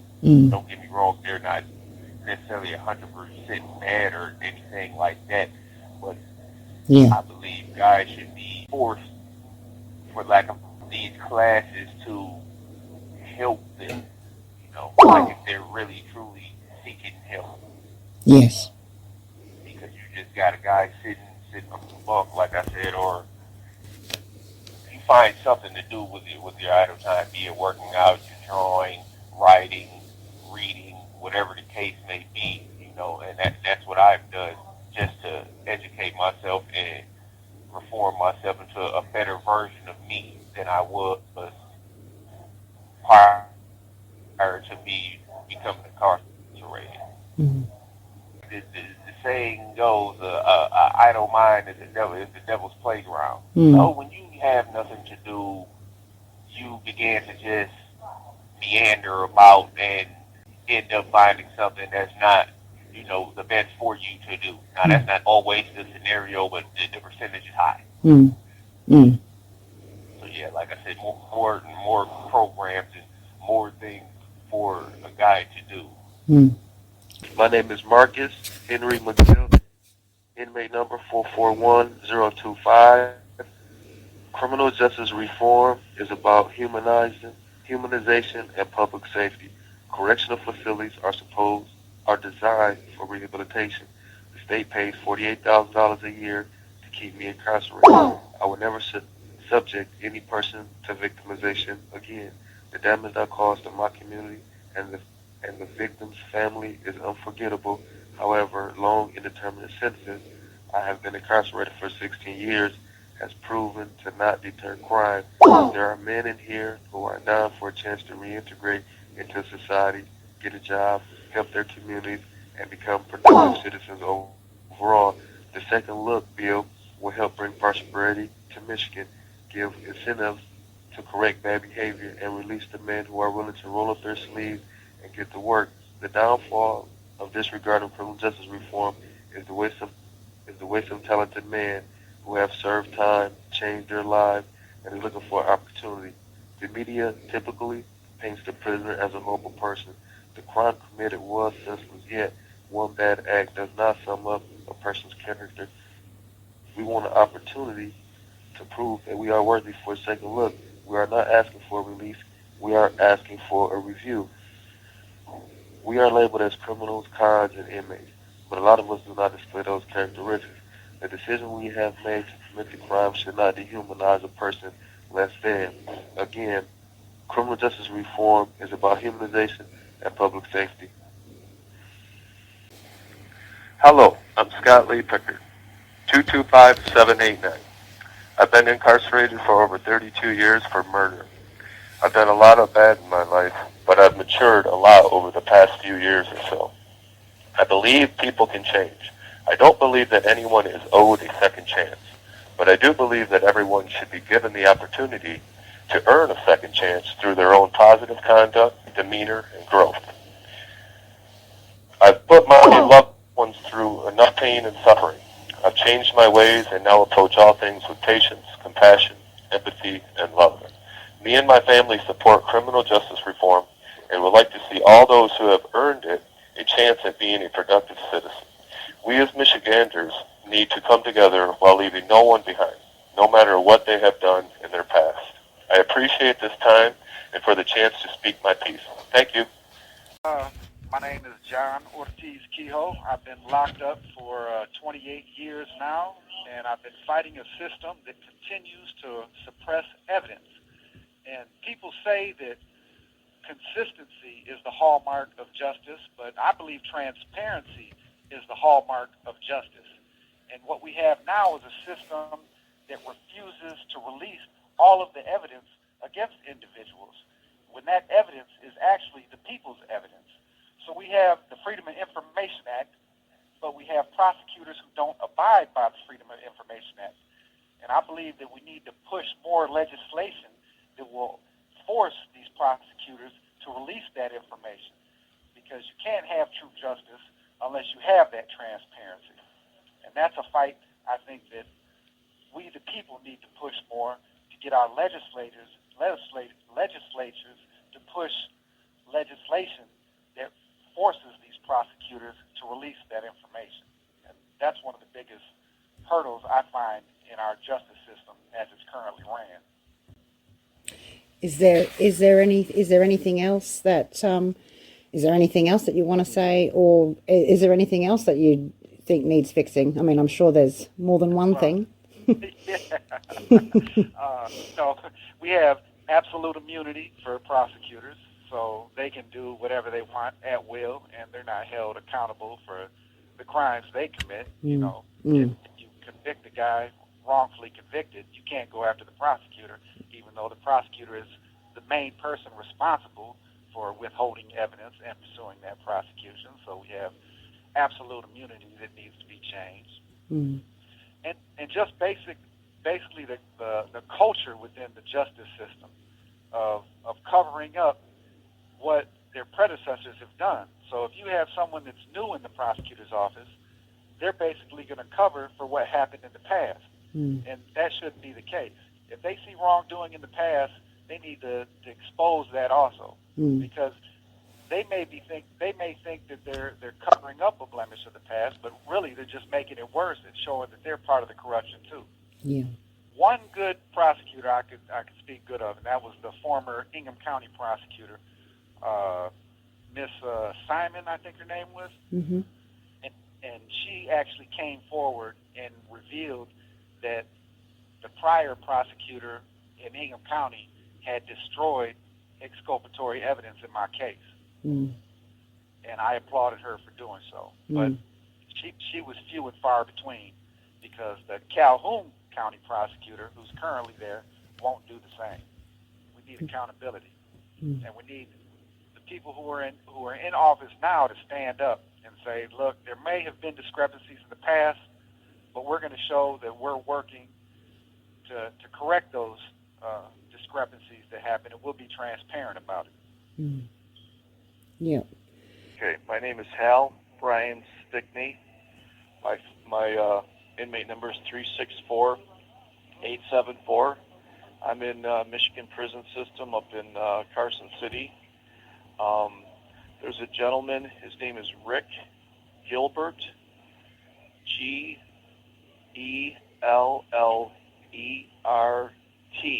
His phone number is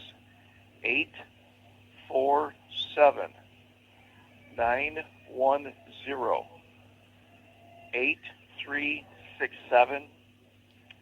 Rick is also doing the same thing you guys are doing, is trying to get the bring awareness of how crooked the court system is, and they're completely illegal, the things they're doing. he's got a program that he's trying to get it up on the internet. I forget what it's called, but you guys can call him. Right now, I'm innocent.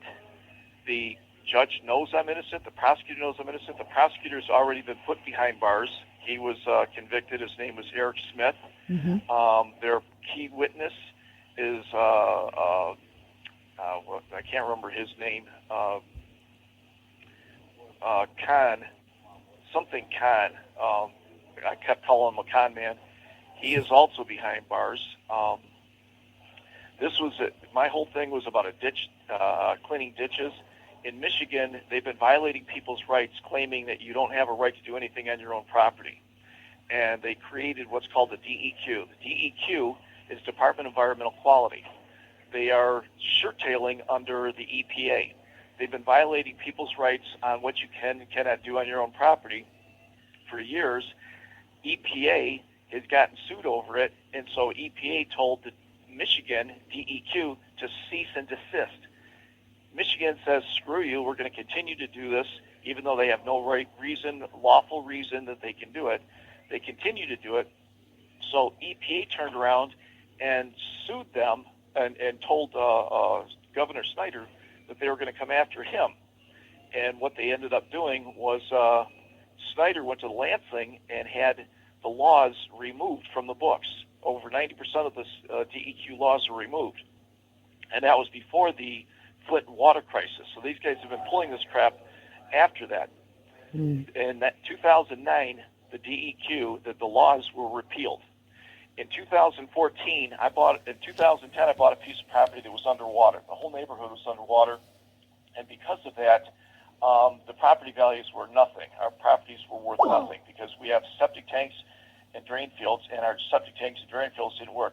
If you pumped your septic tank out, it would backfill by the drain field. The water in your yard would refill your tank, instantly. So it did you no good. So guys were putting trash pumps in their septic tanks and dumping the septic water into the ditch. I'm down in the very bottom corner of the property, so I had of the neighborhood. So I had all the water coming from the north, all the water coming from the east, and then from the west. On east of me, there's 100 acres of old-growth forest. It's never been touched by man. It's still the original forest. That's just the way it was when we first got here, when people got here. That property was now underwater, and it was losing the trees. The trees were falling over because it's called liquefaction. It couldn't support the trees that were standing up because the water was so high. What happened was, in 1970, our county came through, and they went right through the middle of a stream to put in gravel ridge drain. And when they put that gravel ridge drain in, this is in Macomb County, Michigan, when they put that gravel ridge drain in, they backfilled, it's called overburden, they put it on either side, filling up the stream. Well, when that happened, and they watered to what is known as the Clinton-Kalamazoo Canal, which was supposed to go all the way across the bottom of Michigan.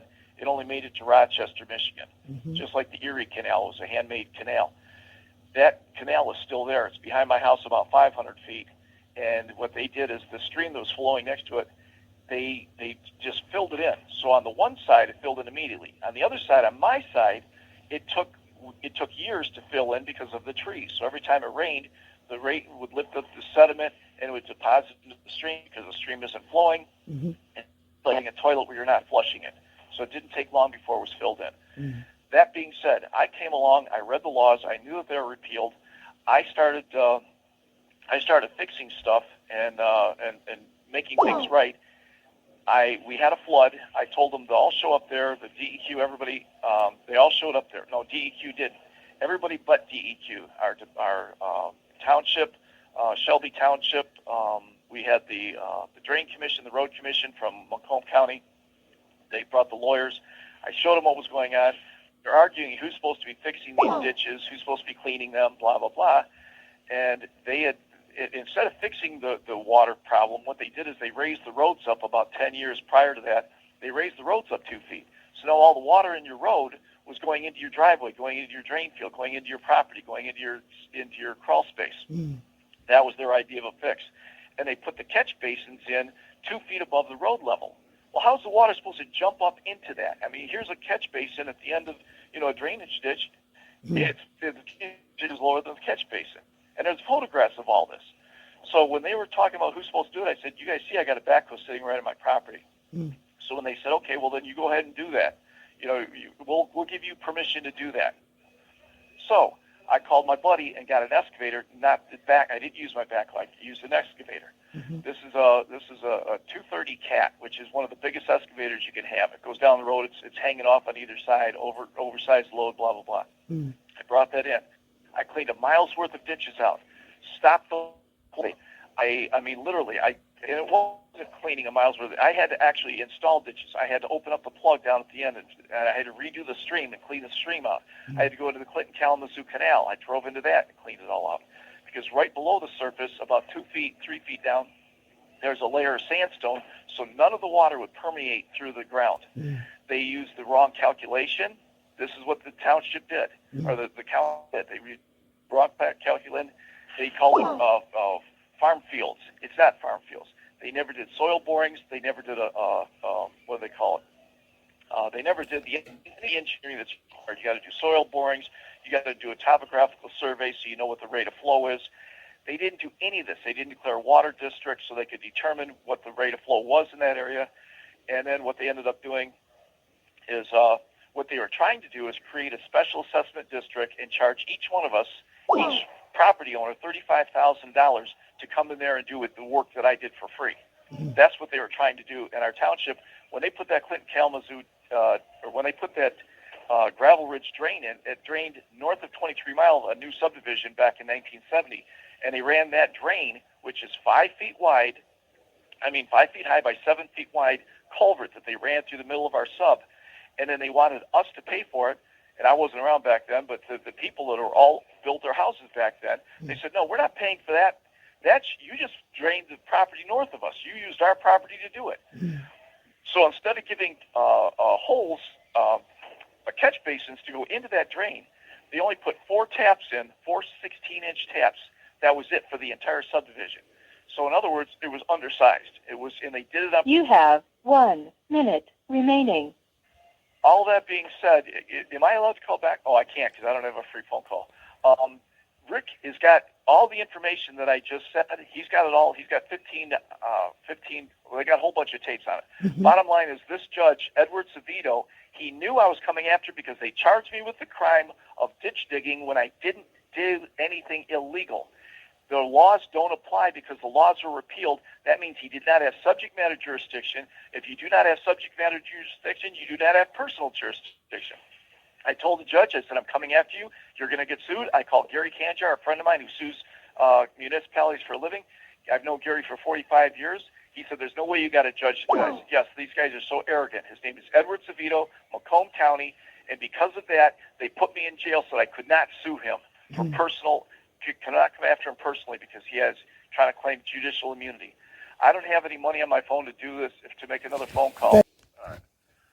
My name is Dante McMahon, number 260883, and I support criminal justice reform. With the 10 minutes that I have allotted, I'd like to briefly share as much of my story as I can, followed by a brief explanation as to why I support criminal justice reform. In 1997, at the age of 17, I was convicted of second-degree murder, conspiracy to commit armed robbery,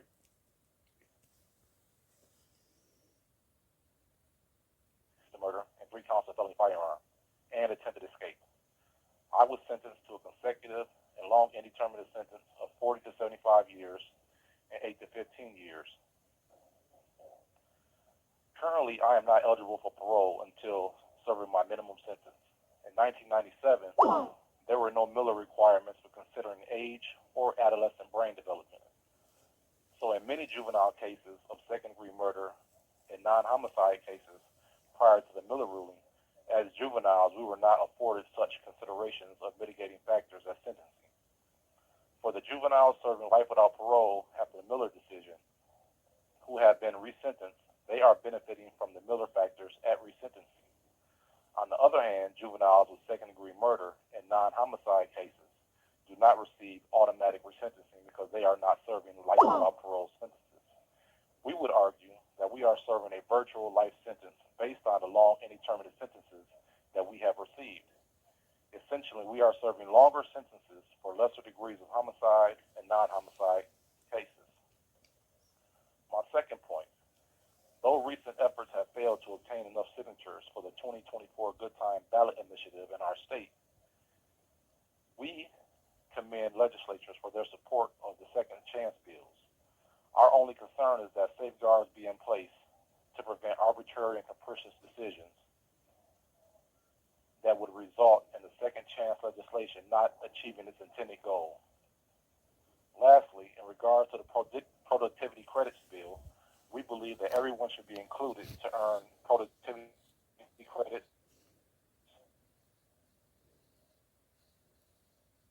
with the exception of second chances. It should be retroactive. And we believe an amendment should be made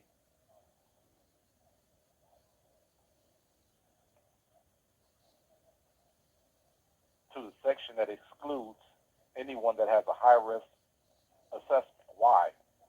Because me, for example, in 1997, I received a non-bond misconduct for dangerous contraband for having a book of matches while in solitary confinement. My risk assessment was increased to a very high and has never decreased since. The Michigan Department of Corrections does not decrease your risk assessment once it has been increased, no matter how long or the type of non-bond misconduct that you receive. We've been talking about criminal justice reform for nearly 30 years now. Let's not wait for another 30 years.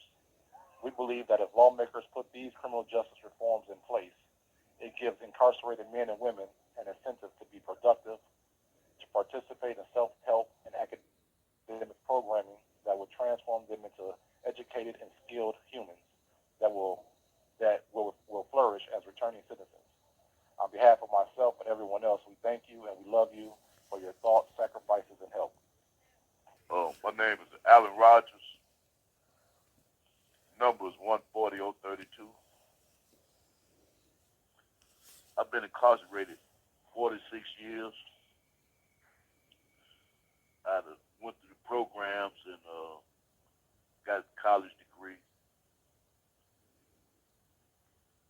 I talk to most of these young children in here, kids or young men, and I try to tell them to stay out of trouble.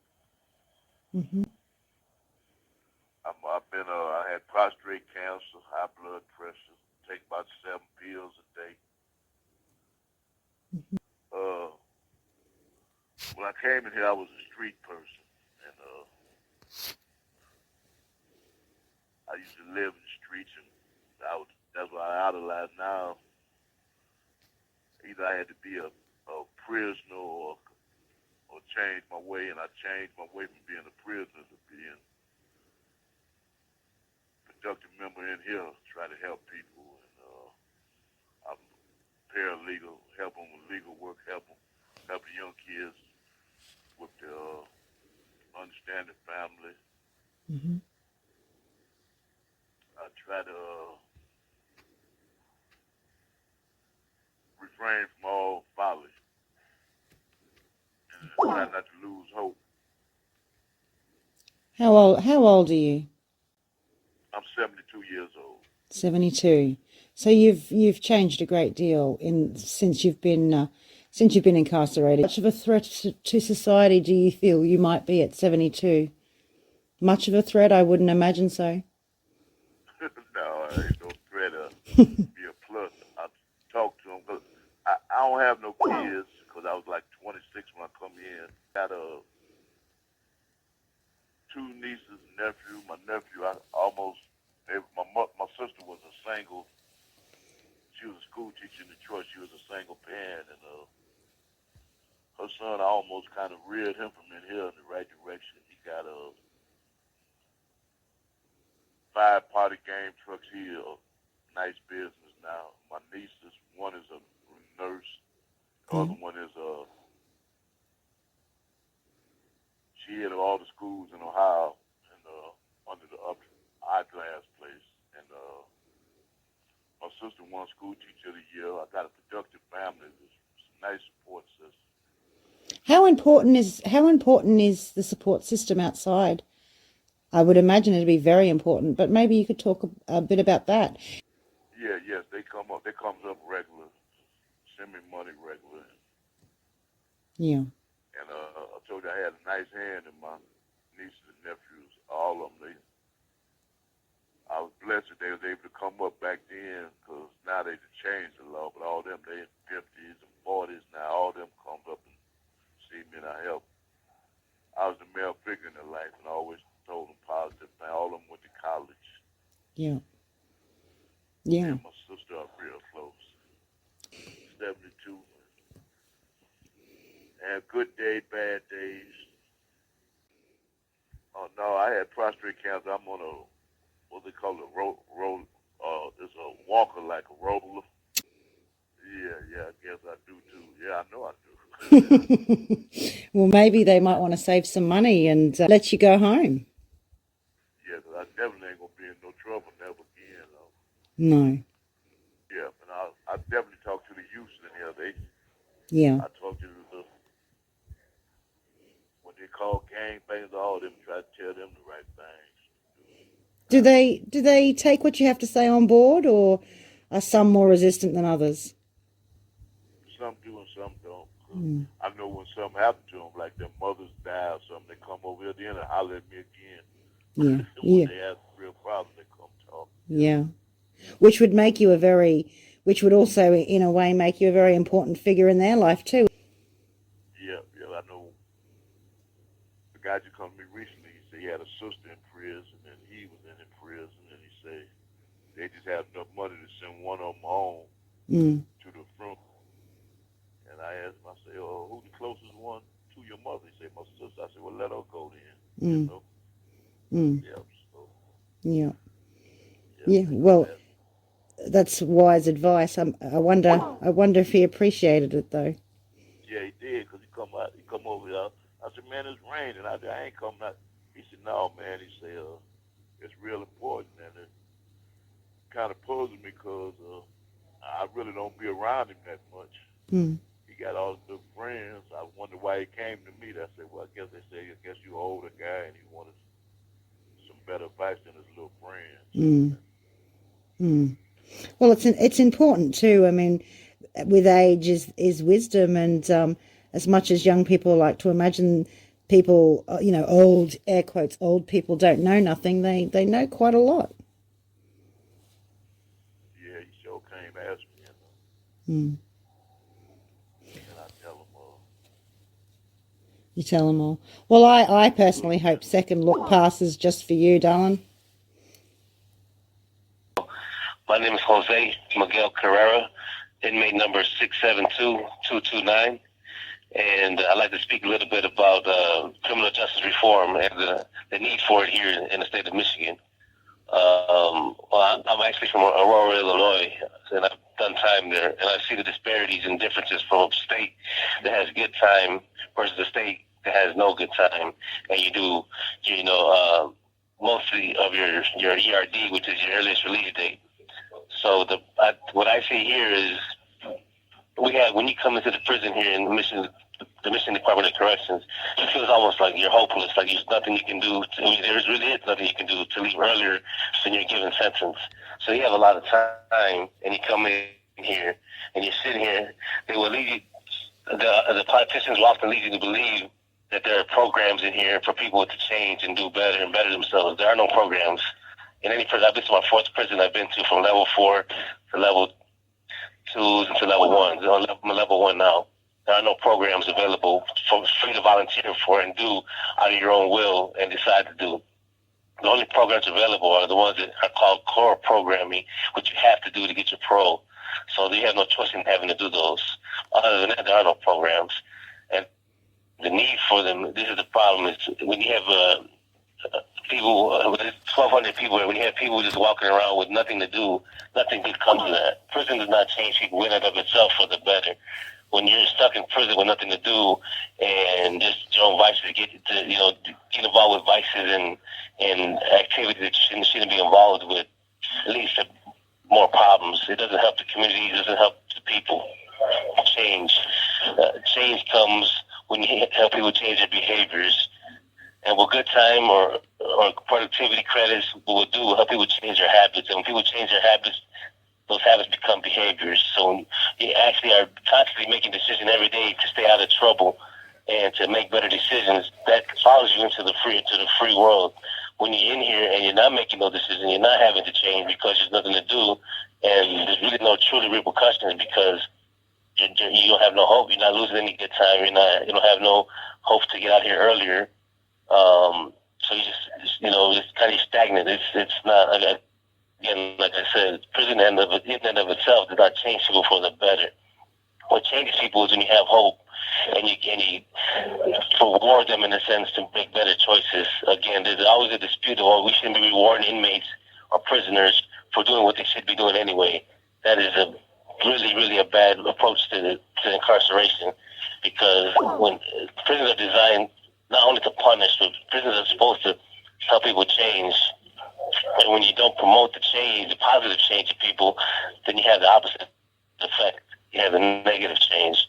People accept this as life, and which is actually going to be like that. Because if we're just floating around here, again, getting to vices. I've seen people since I've been in prison become addicted to drugs. People who weren't using drugs in the streets because they had nothing to do. People always say, I'm bored.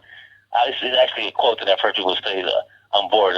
I need to find something illegal to get into. Or I need to get high to do my time. Again, if you reward people or you put something in place where that type of thought or that type of behavior is unacceptable even to the individual because it stops them from going home, it'll change people. Again, one must repeatedly do what is right in order to unlearn self-destructive behavior or destructive behavior in general. And destructive behavior always leaves the victim. So again, with changing behaviors and rewarding people for changing, it helps lead to ending victimization. Because when people come to prison here, it's because there's a victim behind it.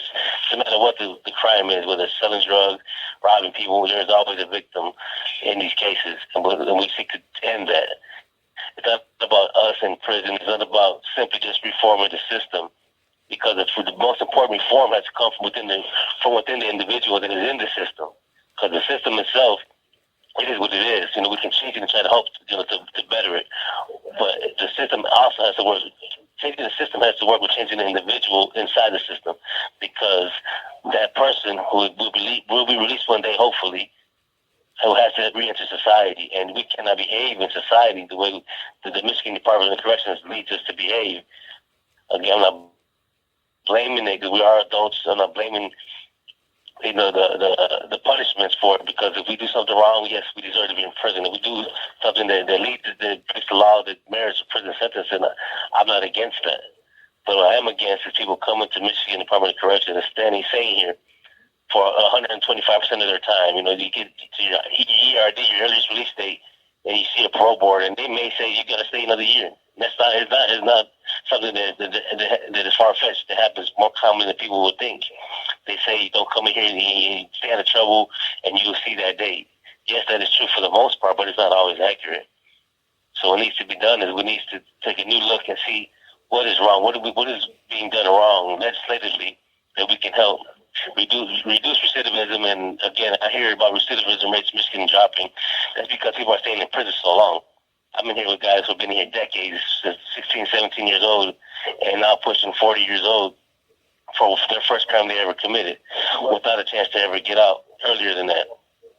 And these guys are broken. You break people, and they're broken. You don't want to send people broken back to the world, feeling like they had no hope and going home in despair, living in prison in despair, and going home with the same feeling, because it leaves with you. Once you leave these gates, prison is not left behind you. Prison is still with you. The institutionalization is still with you. Just because the gate's open and you walk out of it doesn't mean it ends there. But you go through and the attitudes and behaviors you develop in prison follow you to the world. So why not encourage people to change your attitudes, your behaviors, and your perception of what your morals are and what is right or wrong. Because again, the world outside of these fences operates on a different mode of thought. Here, it's because there is no reward, because we're just sitting in prison, because we're just sitting here languishing and to be amongst 1,000 other individuals with nothing to do, honestly. We go out there and we walk circles. often engage in conversations that lead to prison again, that are not productive. So why not give us programs or things where we can sit and with other individuals who want to do better and want to be better and sit down and reward us for that. Again, I hate to say use the word reward, but we need to incentivize better behavior. Because again, once these behaviors change our habits become behaviors. So if you're in the habit of in here speaking about things you shouldn't be speaking about, or doing things you shouldn't be doing, those habits become behavior, and those things follow you to the free world. So what needs to happen is we need to have a whole new approach to incarceration in Michigan, because again, it's strictly about punishment. It seems here. They tell you that there's programs, they tell you that there's things available to you, but I'm telling you, from a man that's inside of Michigan Department of Corrections, there are no programs available for us to better ourselves. You have to really, truly want it yourself and chase it and attain it. I myself have done that, thankfully, but the majority of people in here don't necessarily have the mental faculties to pursue that path in prison, because it's not easy. You have 1 minute remaining. It's not easy to overcome with our environment and the people and the pressures that we're dealing with in here. We are adults, but peer pressure is very serious in prison because there's nothing else to do. People hang on to this prison lifestyle because being inside the Michigan Department of Corrections promotes the prison lifestyle. It doesn't promote you changing. It doesn't promote change. And with what we need is something to promote change within the individual. Again, prison reform and criminal justice reform is necessary, but it has to also involve allowing us to reform the individual that is inside the prison system. It doesn't. With making better decisions.